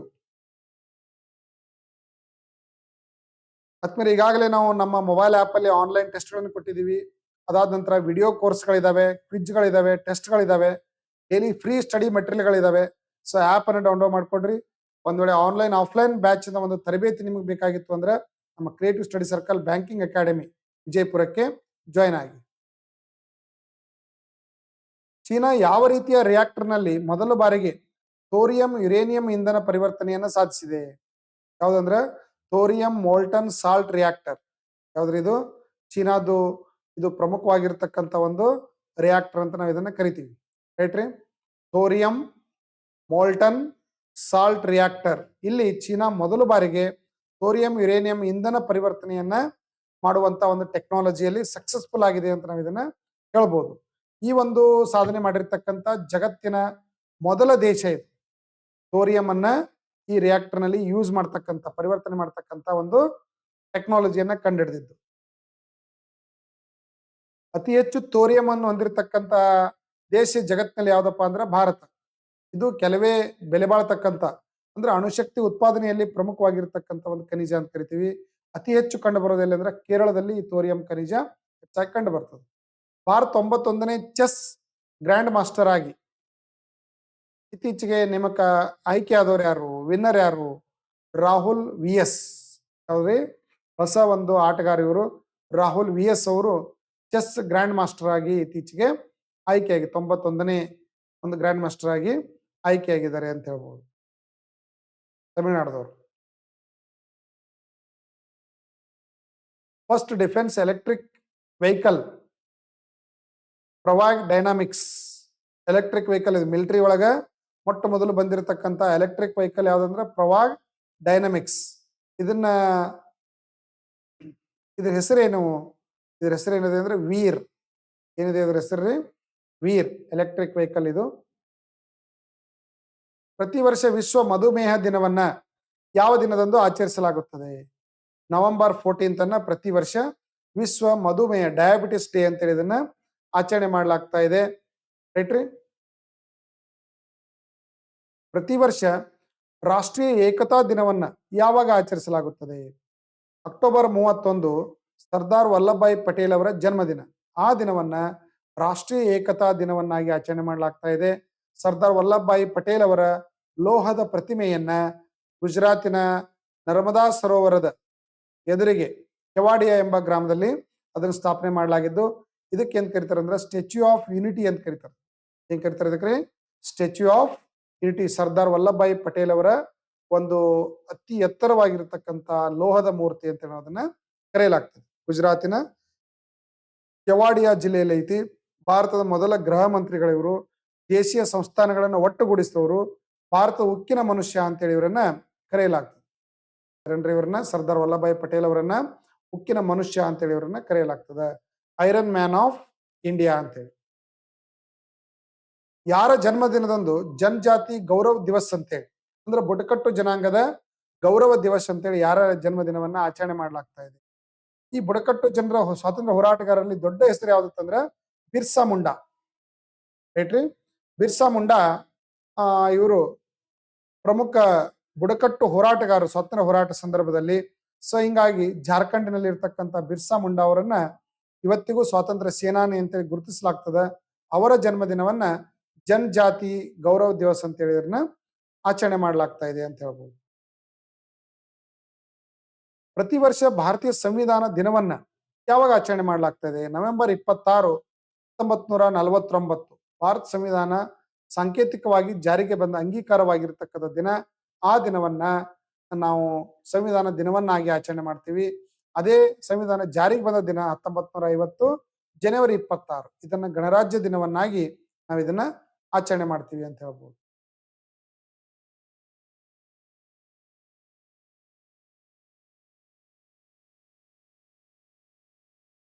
rum brand of the year. Which Indian rum become the first to win the rum brand of the year at the Spirit Business Award 2025 London. London ಅಲ್ಲಿ rum brand of the year ಅಂತೇಳಿ ಇತ್ತೀಚೆಗೆ ಭಾರತದ ಯಾವ ಒಂದು ಮದ್ಯ ಆಯ್ಕೆ ಆಗಿದೆ ಅಂತ ಕೇಳಿದ್ರೆ ಚೆಮಿಕಾರ್. ಯಾವ್ದ್ರಿ ಇದು? ಚೆಮಿಕಾರ್. ಇದು rum brand of the year ಅಂತೇಳಿ ಇದು ಆಯ್ಕೆ ಆಗಿದೆ. ಟೋಕಿಯೋವನ್ನು ಹಿಂದಿಕ್ಕಿ ವಿಶ್ವದ ಅತಿ ಹೆಚ್ಚು ಜನಸಂಖ್ಯೆ ಹೊಂದಿರುವ ನಗರ ಯಾವುದು? Option C Jakarta. ಯಾವ್ದ್ರಿ ಇದು? ಇಂಡೋನೇಷ್ಯಾದ ರಾಜಧಾನಿ ಜಕಾರ್ತಾ ಅತಿ ಹೆಚ್ಚು ಜನಸಂಖ್ಯೆ ಹೊಂದಿರತಕ್ಕಂಥ ನಗರ ಅಂತೇಳಿ, ವಿಶ್ವದಲ್ಲಿ ಅತಿ ಹೆಚ್ಚು 42 ಲಕ್ಷ ಜನಸಂಖ್ಯೆಯನ್ನು ಹೊಂದಿರತಕ್ಕಂಥ ನಗರ ಅಂತೇಳಿ ಅದನ್ನ ಕರೆಯಲಾಗಿದೆ. ಟೋಕಿಯೋದಲ್ಲಿ 33 ಲಕ್ಷ ಇದೆ. Which AI tool has been developed by Indian scientists to predict cancer behavior? ನೋಡ್ರಿ, ಕ್ಯಾನ್ಸರ್ ಅನ್ನ ಪತ್ತೆ ಹಚ್ಚಲಿಕ್ಕೆ ಒಂದು AI ಟೂಲ್ ಅನ್ನ ಭಾರತೀಯ ವಿಜ್ಞಾನಿಗಳು ಡೆವಲಪ್ ಮಾಡಿದ್ದಾರೆ. ಅದು ಯಾವ್ದಂದ್ರ ಓಂಕೋಮಾರ್ಕ್. ಯಾವ್ದ್ರಿ ಇದು? AI ಟೂಲ ಓಂಕೋಮಾರ್ಕ್ ಮೂಲಕ ನಾವು ಕ್ಯಾನ್ಸರ್ ಸ್ಟೇಜ್ಗಳನ್ನ ಪತ್ತೆ ಹಚ್ಚಲಿಕ್ಕೆ ಯೂಸ್ ಮಾಡಬಹುದು. ಇತ್ತೀಚೆಗೆ 91ನೇ ವಯಸ್ಸಿನಲ್ಲಿ ಕುಮಾರಿ ಕಮಲಾ ಅವರು ಯಾವ ನೃತ್ಯ ಪ್ರಕಾರವನ್ನು ಹೊಂದಿದ್ರು? ಯಾವ ನೃತ್ಯಕ್ಕೆ ಸಂಬಂಧಪಟ್ಟವರು? ಇತ್ತೀಚೆ ಫೇಮಸ್ ಡಾನ್ಸರ್ ಇವರು. ಯಾರಂದ್ರೆ ಭರತನಾಟ್ಯ. ಯಾವ್ದ್ರಿ ಇದು? ಭರತನಾಟ್ಯ. ಇದೊಂದು ಕ್ಲಾಸಿಕಲ್ ಡ್ಯಾನ್ಸ್. ಇದು ಯಾವ ರಾಜ್ಯದ್ದು? ತಮಿಳುನಾಡದ ಒಂದು ಕ್ಲಾಸಿಕಲ್ ಡ್ಯಾನ್ಸ್ ಇದು. ಹಂಗೆ ಕಥಕ್ ಏನಿದು? ಉತ್ತರ ಭಾರತದ್ದು. ಕಥಕ್ ಕಳಿ ಕೇರಳದ್ದು. ಮಣಿಪುರಿ ಮಣಿಪುರದು. ಸೊ ಹಿಂಗ ಪ್ರಮುಖ ಜಾನಪದ ಈ ಕ್ಲಾಸಿಕಲ್ ಡ್ಯಾನ್ಸ್ ಶಾಸ್ತ್ರೀಯ ನೃತ್ಯಗಳಿದಾವೆ. ಸೊ ಆ ಶಾಸ್ತ್ರೀಯ ನೃತ್ಯಗಳಲ್ಲಿ ಭರತನಾಟ್ಯ ಕಲಾವಿದರಾಗಿ ಕುಮಾರಿ ಕಮಲಾ ಅವರು ಡ್ಯಾನ್ಸರ್ ಆಗಿ ಪರ್ಫಾರ್ಮೆನ್ಸ್ ಅನ್ನ ಮಾಡ್ತಾ ಇದ್ರು ಅಂತ ಹೇಳ್ಬೋದು. ನೋಡ್ರಿ, ಭರತನಾಟ್ಯ ಯಾವ ರಾಜ್ಯದ್ದು? ತಮಿಳುನಾಡದ್ದು. ಕಥಕ್ ಎಲ್ಲಿದ್ದು? ಉತ್ತರ ಭಾರತದ್ದು. ಕಥಕ್ ಕಳಿ ಎಲ್ಲಿದ್ದು? ಕೇರಳದ್ದು. ಒರಿಸ್ಸಿ ಜಾನಪದ ಇವೆಲ್ಲ ಯಾವ್ದು? ಶಾಸ್ತ್ರೀಯ ನೃತ್ಯಗಳಿವು. ಒರಿಸ್ಸಾ. ಮಣಿಪುರಿ ಮಣಿಪುರದು. ಮೋಹಿನಿ ಅಟ್ಟಂ ಎಲ್ಲಿದ್ದು? ಕೇರಳದು. ನೆಕ್ಸ್ಟ್ ಕುಚಪುಡಿ ಎಲ್ಲಿದ್ದು? ಆಂಧ್ರ ಪ್ರದೇಶ. ಸತ್ತಾರಿಯಾ ಎಲ್ಲಿದ್ದು? ಆಸ್ಸಾಂದು. ಇವು 8 ಪ್ರಮುಖವಾಗಿ ಭಾರತದ ಶಾಸ್ತ್ರೀಯ ನೃತ್ಯಗಳು ಅಂತೇಳಿ ಇವುಗಳನ್ನ ಕರೆಯಲಾಗ್ತಾ ಇದೆ. ದಿಟ್ಟಾಹ ಚಂಡಮಾರುತ ಇತ್ತೀಚೆಗೆ ಯಾವ ದೇಶದಲ್ಲಿ ಕಂಡು ಬಂತು? ಯಾವ್ದಿದು? ಆಪ್ಷನ್ ಯೇಮನ್ ನಲ್ಲಿ ಕಂಡು ಬಂದಿರತಕ್ಕಂಥ ಚಂಡಮಾರುತ ಯಾವ್ದಿದು? ದಿಟಾ ಚಂಡಮಾರುತ ಅಂತೇಳಿ ನಾವು ಇದನ್ನ ಗುರುತಿಸ್ತೀವಿ. ಎಲ್ಲಿದು? ಯೇಮನ್ ದೇಶದೊಳಗೆ ಇದು ಚಂಡಮಾರುತ ಕಂಡು ಬಂತು. ಶ್ರೀಲಂಕಾ ಮತ್ತು ಸೌತರ್ನ್ ಇಂಡಿಯಾಕ್ಕೂ ಇದು ಎಫೆಕ್ಟ್ ಆಯಿತು ಅಂತ ಹೇಳ್ಬೋದು. What is the name of India's aid mission to Sri Lanka after cyclone Ditwah? ನೋಡ್ರಿ, ಇತ್ತೀಚೆಗೆ ಶ್ರೀಲಂಕಾಗೆ ಮತ್ತು ಈ ಒಂದು ಯೇಮನ್ ಮತ್ತು ಶ್ರೀಲಂಕಾಗೆ ಇದರ ಎಫೆಕ್ಟ್ ಆಗಿತ್ತು. ಯೇಮನ್ದಲ್ಲಿ ಕಂಡು ಬಂದಿತ್ತು. ಶ್ರೀಲಂಕಾದ ಮೇಲೆ ಇದು ಭಾರಿ ಎಫೆಕ್ಟ್ ಆಗಿತ್ತು. ಸೊ ಅವರಿಗೆ ಸಹಾಯ ಮಾಡಲಿಕ್ಕೆ ಭಾರತದ ಒಂದು ಯುದ್ಧ ನೌಕೆ ಒಂದು ಕಾರ್ಯಕ್ರಮವನ್ನು ಹಮ್ಮಿಕೊಳ್ತು. ಆ ಒಂದು ಕಾರ್ಯಕ್ರಮ ಹೆಸರು ಏನಂತಂದ್ರೆ ಮಿಷನ್ ಟು ಶ್ರೀಲಂಕಾ. ಸೊ ಅದ್ರ ಯಾವುದು? ಆಪರೇಷನ್ ಯಾವುದು? ಆಪರೇಷನ್ ಸಾಗರ್ ಬಂಧು. ಯಾವ್ದ್ರಿ ಇದು? ಆಪರೇಷನ್ ಸಾಗರ್ ಬಂಧು ಭಾರತದ ನೌಕಾಸೇನೆ ಶ್ರೀಲಂಕಾಕ್ಕೆ ಸಹಾಯ ಮಾಡಲು ಹಮ್ಮಿಕೊಂಡಿರ್ತಕ್ಕಂಥ ಒಂದು ಕಾರ್ಯಾಚರಣೆ ಅಂತ ಹೇಳ್ಬೋದು. ಅಪರೂಪದ ಭೂಮಿಯ ಶಾಶ್ವತ ಮ್ಯಾಗ್ನೆಟ್ ಉತ್ಪಾದನೆಯನ್ನು ಹೆಚ್ಚಿಸಲಿಕ್ಕೆ ಕ್ಯಾಬಿನೆಟ್ ಅನುಮೋದಿಸಿದ ಯೋಜನೆಯ ವೆಚ್ಚ ಎಷ್ಟು? ರೈಟ್ರಿ, ರೇರ್ ಅರ್ತ್ ಪರ್ಮನೆಂಟ್ ಮ್ಯಾಗ್ನೆಟ್ ಇದನ್ನ ಸಂಶೋಧನೆ ಮಾಡಲಿಕ್ಕೆ ಭಾರತ ಸರ್ಕಾರ ಒಂದು ದುಡ್ಡನ್ನ ರಿಲೀಸ್ ಮಾಡಿದೆ. ಅದು ಎಷ್ಟಿದೆ ಅಂತಂದ್ರೆ 7,280,000 ಕೋಟಿ, 7,280 ಕೋಟಿ ಹಣವನ್ನ ಈ ಒಂದು ರೇರ್ ಅರ್ತ್ ಪರ್ಮನೆಂಟ್ ಮ್ಯಾಗ್ನೆಟ್ ಅನ್ನ ರಚನೆ ಮಾಡಲಿಕ್ಕೆ ಬಿಡುಗಡೆ ಮಾಡಿದೆ ಅಂತ ಹೇಳ್ಬೋದು ನೋಡ್ರಿ. ಪ್ರತಿ ವರ್ಷ 6,000 ಮೆಟ್ರಿಕ್ ಟನ್ ಪರ್ ಅನ್ಯೂಮ್ ಅನ್ನ ಪ್ರೊಡಕ್ಟ್ ಮಾಡಲಿಕ್ಕೆ, ಮ್ಯಾಗ್ನೆಟ್ ಅನ್ನ ಪ್ರೊಡಕ್ಟ್ ಮಾಡಲಿಕ್ಕೆ ಸರ್ಕಾರ ನಿಗದಿಗೊಳಿಸಿದೆ ಅಂತ ಹೇಳ್ಬೋದು. ಇದರಿಂದ ಏನಾಗ್ತದೆ ಅಂದ್ರೆ ಎಲೆಕ್ಟ್ರಿಕ್ ವೆಹಿಕಲ್, ಆಮೇಲೆ ನಮ್ಮ ಸೋಲಾರ್ ಎನರ್ಜಿ, ಈ ಚಿಪ್ಗಳನ್ನು ತಯಾರು ಮಾಡಲಿಕ್ಕೆ, ಏರೋಸ್ಪೇಸ್ಗೆ, ಎಲೆಕ್ಟ್ರಾನಿಕ್ ವಸ್ತುಗಳನ್ನು ತಯಾರು ಮಾಡಲಿಕ್ಕೆ, ಡಿಫೆನ್ಸ್ ವಸ್ತುಗಳನ್ನು ತಯಾರು ಮಾಡಲಿಕ್ಕೆ ಇದು ಬಹಳಷ್ಟು ಯೂಸ್ಫುಲ್ ಆಗಿರ್ತಕ್ಕಂಥ ಒಂದು ಖನಿಜ ಅಂತ ನಾವು ಇದನ್ನ ಹೇಳ್ಬೋದು. ಅದನ್ನು ಪತ್ತೆ ಹಚ್ಚಿ ಅದನ್ನು ಡೆವಲಪ್ ಮಾಡ್ತಕ್ಕಂಥ ಒಂದು ಸಂಶೋಧನೆಗೆ ಸರ್ಕಾರ ಈ ಹಣವನ್ನ ಮೀಸಲಿಟ್ಟಿದೆ ಅಂತ ಹೇಳ್ಬೋದು. 2030 ಕಾಮನ್ವೆಲ್ತ್ ಕ್ರೀಡಾಕೂಟದ ಆತಿಥ್ಯವನ್ನು ವಹಿಸುವ ನಗರ ಯಾವುದು? ಅಹಮದಾಬಾದ್. ಗುಜರಾತಿನ ಅಹಮದಾಬಾದಲ್ಲಿ 2030 ಕಾಮನ್ವೆಲ್ತ್ ಕ್ರೀಡಾಕೂಟಗಳು ನಡೀತಾ ಇದಾವೆ ಅಂತ ಹೇಳ್ಬೋದು. ಮೊದಲ ಬಾರಿಗೆ ನಡೆದಿದ್ದು ಎಲ್ಲಿ ಅಂದ್ರೆ ದೆಹಲಿ ಒಳಗೆ 2010 ನವದೆಹಲಿ ಒಳಗ ಈ ಒಂದು ಕ್ರೀಡಾಕೂಟ, ಕಾಮನ್ವೆಲ್ತ್ ಕ್ರೀಡಾಕೂಟ ನಡೆದಿತ್ತು. ಕಾಮನ್ವೆಲ್ತ್ ಅನ್ನೋದು ಏನು? ಅದೊಂದು ಹಿಂದೆ ಬ್ರಿಟಿಷರ ಅಧೀನದಲ್ಲಿ ಇರ್ತಕ್ಕಂಥ ದೇಶಗಳ ಒಂದು ಒಕ್ಕೂಟ ಇದು. ಯಾವ ರಾಜ್ಯವು ರೈತಣ್ಣ ಮಿಕೋಸಮ್ ಒಂದು ಕಾರ್ಯಕ್ರಮವನ್ನ ಹಮ್ಮಿಕೊಂಡಿದೆ? ಆಂಧ್ರ ಪ್ರದೇಶ್. ಯಾವ್ದಿದು? ಆಂಧ್ರ ಪ್ರದೇಶ ರಾಜ್ಯ ರೈತರಿಗಾಗಿ ರೈತಣ್ಣ ಮಿಕೋಸಮ್ ಅಂತಕ್ಕಂಥ ಒಂದು ಕಾರ್ಯಕ್ರಮವನ್ನ ಹಮ್ಮಿಕೊಂಡಿದೆ. ರೈತರಿಗಾಗಿ water security, demand based cultivation, modern agriculture ಟೆಕ್ನಾಲಜಿಯನ್ನು ಕೊಡ್ತಕ್ಕಂಥ ಒಂದು ಕಾರ್ಯಕ್ರಮ, ಇನಿಷಿಯೇಟಿವ್ ಕಾರ್ಯಕ್ರಮ ಅಂತ ನಾವು ಇದನ್ನ ಕರಿತೀವಿ. ISSF ವಿಶ್ವ ಚಾಂಪಿಯನ್ಶಿಪ್ ರೈಫಲ್ ಅಲ್ಲಿ ಭಾರತ ಇತ್ತೀಚೆಗೆ ಎಷ್ಟು ಪದಕಗಳನ್ನು ಪಡೆದಿದೆ? ಭಾರತ ಒಟ್ಟು ಇತ್ತೀಚೆಗೆ 13 ಪದಕಗಳನ್ನು ಪಡೆದಿದೆ ಅಂತ ಹೇಳ್ಬೋದು. 3rd ರ್ಯಾಂಕ್ ಅಲ್ಲಿ ಇದೆ. ಸೊ ಅದರಲ್ಲಿ 3 ಗೋಲ್ಡ್, 6 ಸಿಲ್ವರ್, 4 ಬ್ರೋಂಜ್, ಒಟ್ಟು 13 ಪದಕಗಳನ್ನು ಇದರಲ್ಲಿ ಪಡೆದಿದೆ. ಗೋಲ್ಡ್ ವಿನ್ನರ್ ಯಾರತ್ತಂದ್ರೆ Samarth Rana men's 10 metre air rifle, ಆಮೇಲೆ Ravindra Singh 50 metre standard pistol ಮತ್ತು 10 ಮೀಟರ್ ಏರ್ ಪಿಸ್ತೂಲ್ ಟೀಮ್ ಅಲ್ಲಿ ಇವರು ಪರ್ಫಾರ್ಮೆನ್ಸ್ ಅನ್ನು ಮಾಡಿದ್ದಕ್ಕಾಗಿ ಇತ್ತೀಚೆಗೆ ಇದು ಎಲ್ಲಿ ನಡೀತಂದ್ರೆ ಈಜಿಪ್ತಿನ ಕೈರೋದಲ್ಲಿ ಇವೆಂಟ್ ಅನ್ನ ಕಂಡಕ್ಟ್ ಮಾಡಲಾಗಿತ್ತು ಅಂತ ಹೇಳ್ಬೋದು. ರೈಟ್ರಿ. ಇಂಟರ್ನ್ಯಾಷನಲ್ ಎಮ್ಮಿ ಅವಾರ್ಡ್ 2025ರಲ್ಲಿ ಅತ್ಯುತ್ತಮ ನಟಿ ಪ್ರಶಸ್ತಿಯನ್ನು ಗೆದ್ದಿರ್ತಕ್ಕಂಥವ್ರು ಯಾರು? ಓರಿಯಲ್ ಪಾಲ್. ಯಾರಿದು? ಓರಿಯಲ್ ಪಾಲ್ ಅವರಿಗೆ ಈ ಪ್ರಶಸ್ತಿ ನೀಡಿ ಗೌರವಿಸಲಾಯಿತು ಅಂತ ಹೇಳ್ಬೋದು.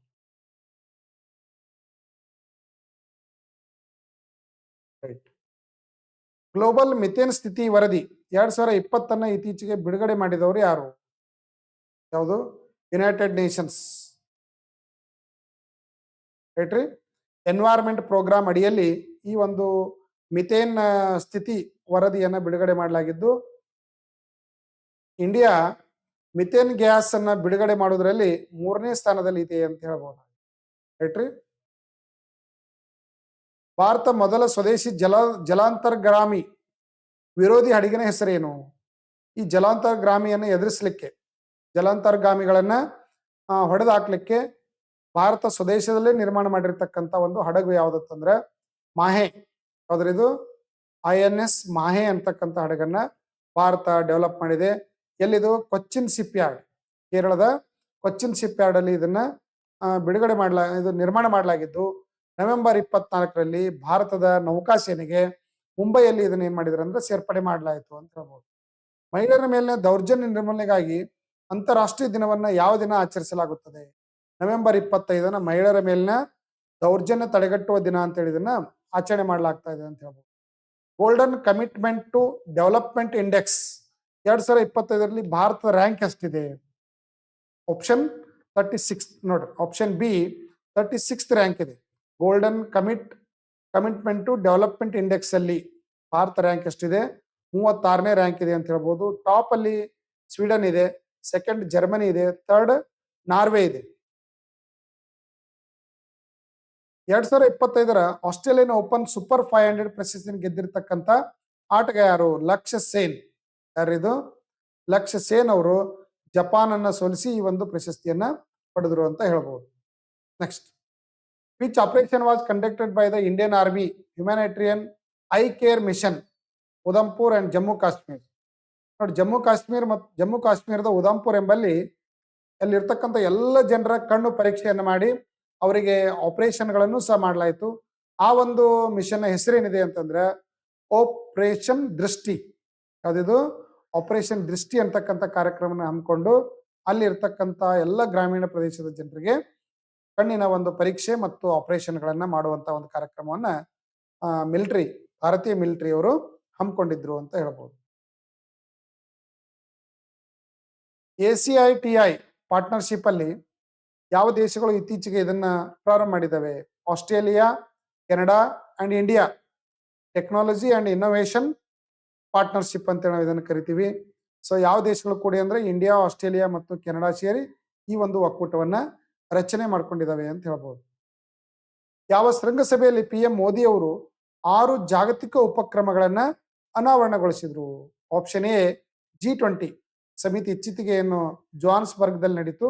ಸೊ ಅಲ್ಲಿ ಮೋದಿ ಅವರು 6 ಉಪಕ್ರಮಗಳನ್ನ, ಇನಿಷಿಯೇಟಿವ್ ಪ್ರೋಗ್ರಾಮ್ಗಳನ್ನ ಜಗತ್ತಿನ ದೇಶಗಳು ಕೈಗೊಳ್ಳಬೇಕು ಅಂತ ಹೇಳಿದ್ರು. ಅವರು 6 ಪ್ರಮುಖ ಪ್ರೋಗ್ರಾಮ್ಗಳು ಯಾವುವು ಅಂತಂದ್ರೆ global traditional knowledge responsibility, Africans skill multiplier programme, global health care response team, ಆಮೇಲೆ initiative on countering the drug terror nexus and open satellite data partnership, critical mineral, ಇವುಗಳನ್ನ ಸಂಶೋಧನೆ ಮಾಡಲಿಕ್ಕೆ 6 ಉಪಕ್ರಮಗಳನ್ನ ಮೋದಿಯವರು ಹೇಳಿದ್ರು ಅಂತ ಹೇಳ್ಬೋದು.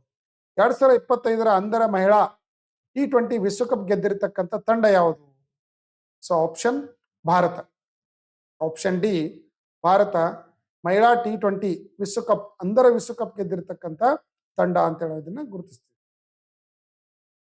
ಯಾರನ್ನು ಸೋಲಿಸಿ ಅಂದ್ರೆ ನೇಪಾಳನ್ನ ಸೋಲಿಸಿ ಒಂದು ವಿನ್ ಆಗಿರತಕ್ಕಂಥ ದೇಶ ಅಂತ ಹೇಳ್ಬೋದು. ಆದ್ಮೇಲೆ ಈ ತರ ನವೆಂಬರದ ಪ್ರಮುಖ ಪ್ರಚಲಿತ ಘಟನೆಗಳನ್ನ ನಾವು ಡಿಸ್ಕಷನ್ ಮಾಡಿದೀನಿ. ಇನ್ನು ಹೆಚ್ಚಿನ ಒಂದು ಮಾಹಿತಿ ನಿಮಗೆ ಬೇಕು ಅಂದ್ರೆ ನಮ್ಮ ಟೆಲಿಗ್ರಾಮ್ ಗ್ರೂಪ್ ಅಲ್ಲಿ ಜಾಯ್ನ್ ಆಗಿ ಇದರ ಕಂಪ್ಲೀಟ್ PDF ಗಳನ್ನ ನಾವು ಅದರಲ್ಲಿ ಶೇರ್ ಮಾಡಿರ್ತೀವಿ. So daily current affairs PDF ಗಳನ್ನ ಹಾಕ್ತಿವಿ, GK ಗಳನ್ನ ಹಾಕ್ತಿವಿ, ಸೊ ಮೆಂಟಲ್ ಎಬಿಲಿಟಿ ಹಾಕ್ತಿರ್ತೀವಿ. ಯಾವುದೇ ಕಾಲ್ ಫಾರ್ಮ್ ಆದ್ರೆ ಅದರ ಒಂದು ಇನ್ಫಾರ್ಮೇಶನ್ ಅದರ ಶೇರ್ ಮಾಡ್ತಿರ್ತೀವಿ.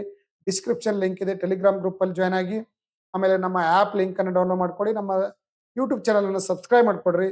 ಮುಂಬರ್ತಕ್ಕಂಥ ಎಲ್ಲ ಸ್ಪರ್ಧಾತ್ಮಕ ಪರೀಕ್ಷೆಗಳಿಗೆ ಯೂಸ್ಫುಲ್ ಆಗ್ತಕ್ಕಂಥ ಮೆಂಟಲ್ ಎಬಿಲಿಟಿ, ಮ್ಯಾಥ್ಸು, ಸ್ಟ್ರಾಟಜಿಕೆ ಮತ್ತು ಕರೆಂಟ್ ಅಫೇರ್ಸ್ ನಾನು ನಿಮ್ಮ ಜೊತೆಯಲ್ಲಿ ಡಿಸ್ಕಷನ್ ಮಾಡ್ತೀನಿ. ಸೊ ಇದರ ಹೆಲ್ಪ್ ಅನ್ನ ತಾವೆಲ್ಲ ಪಡೆಯಿರಿ. Thank you.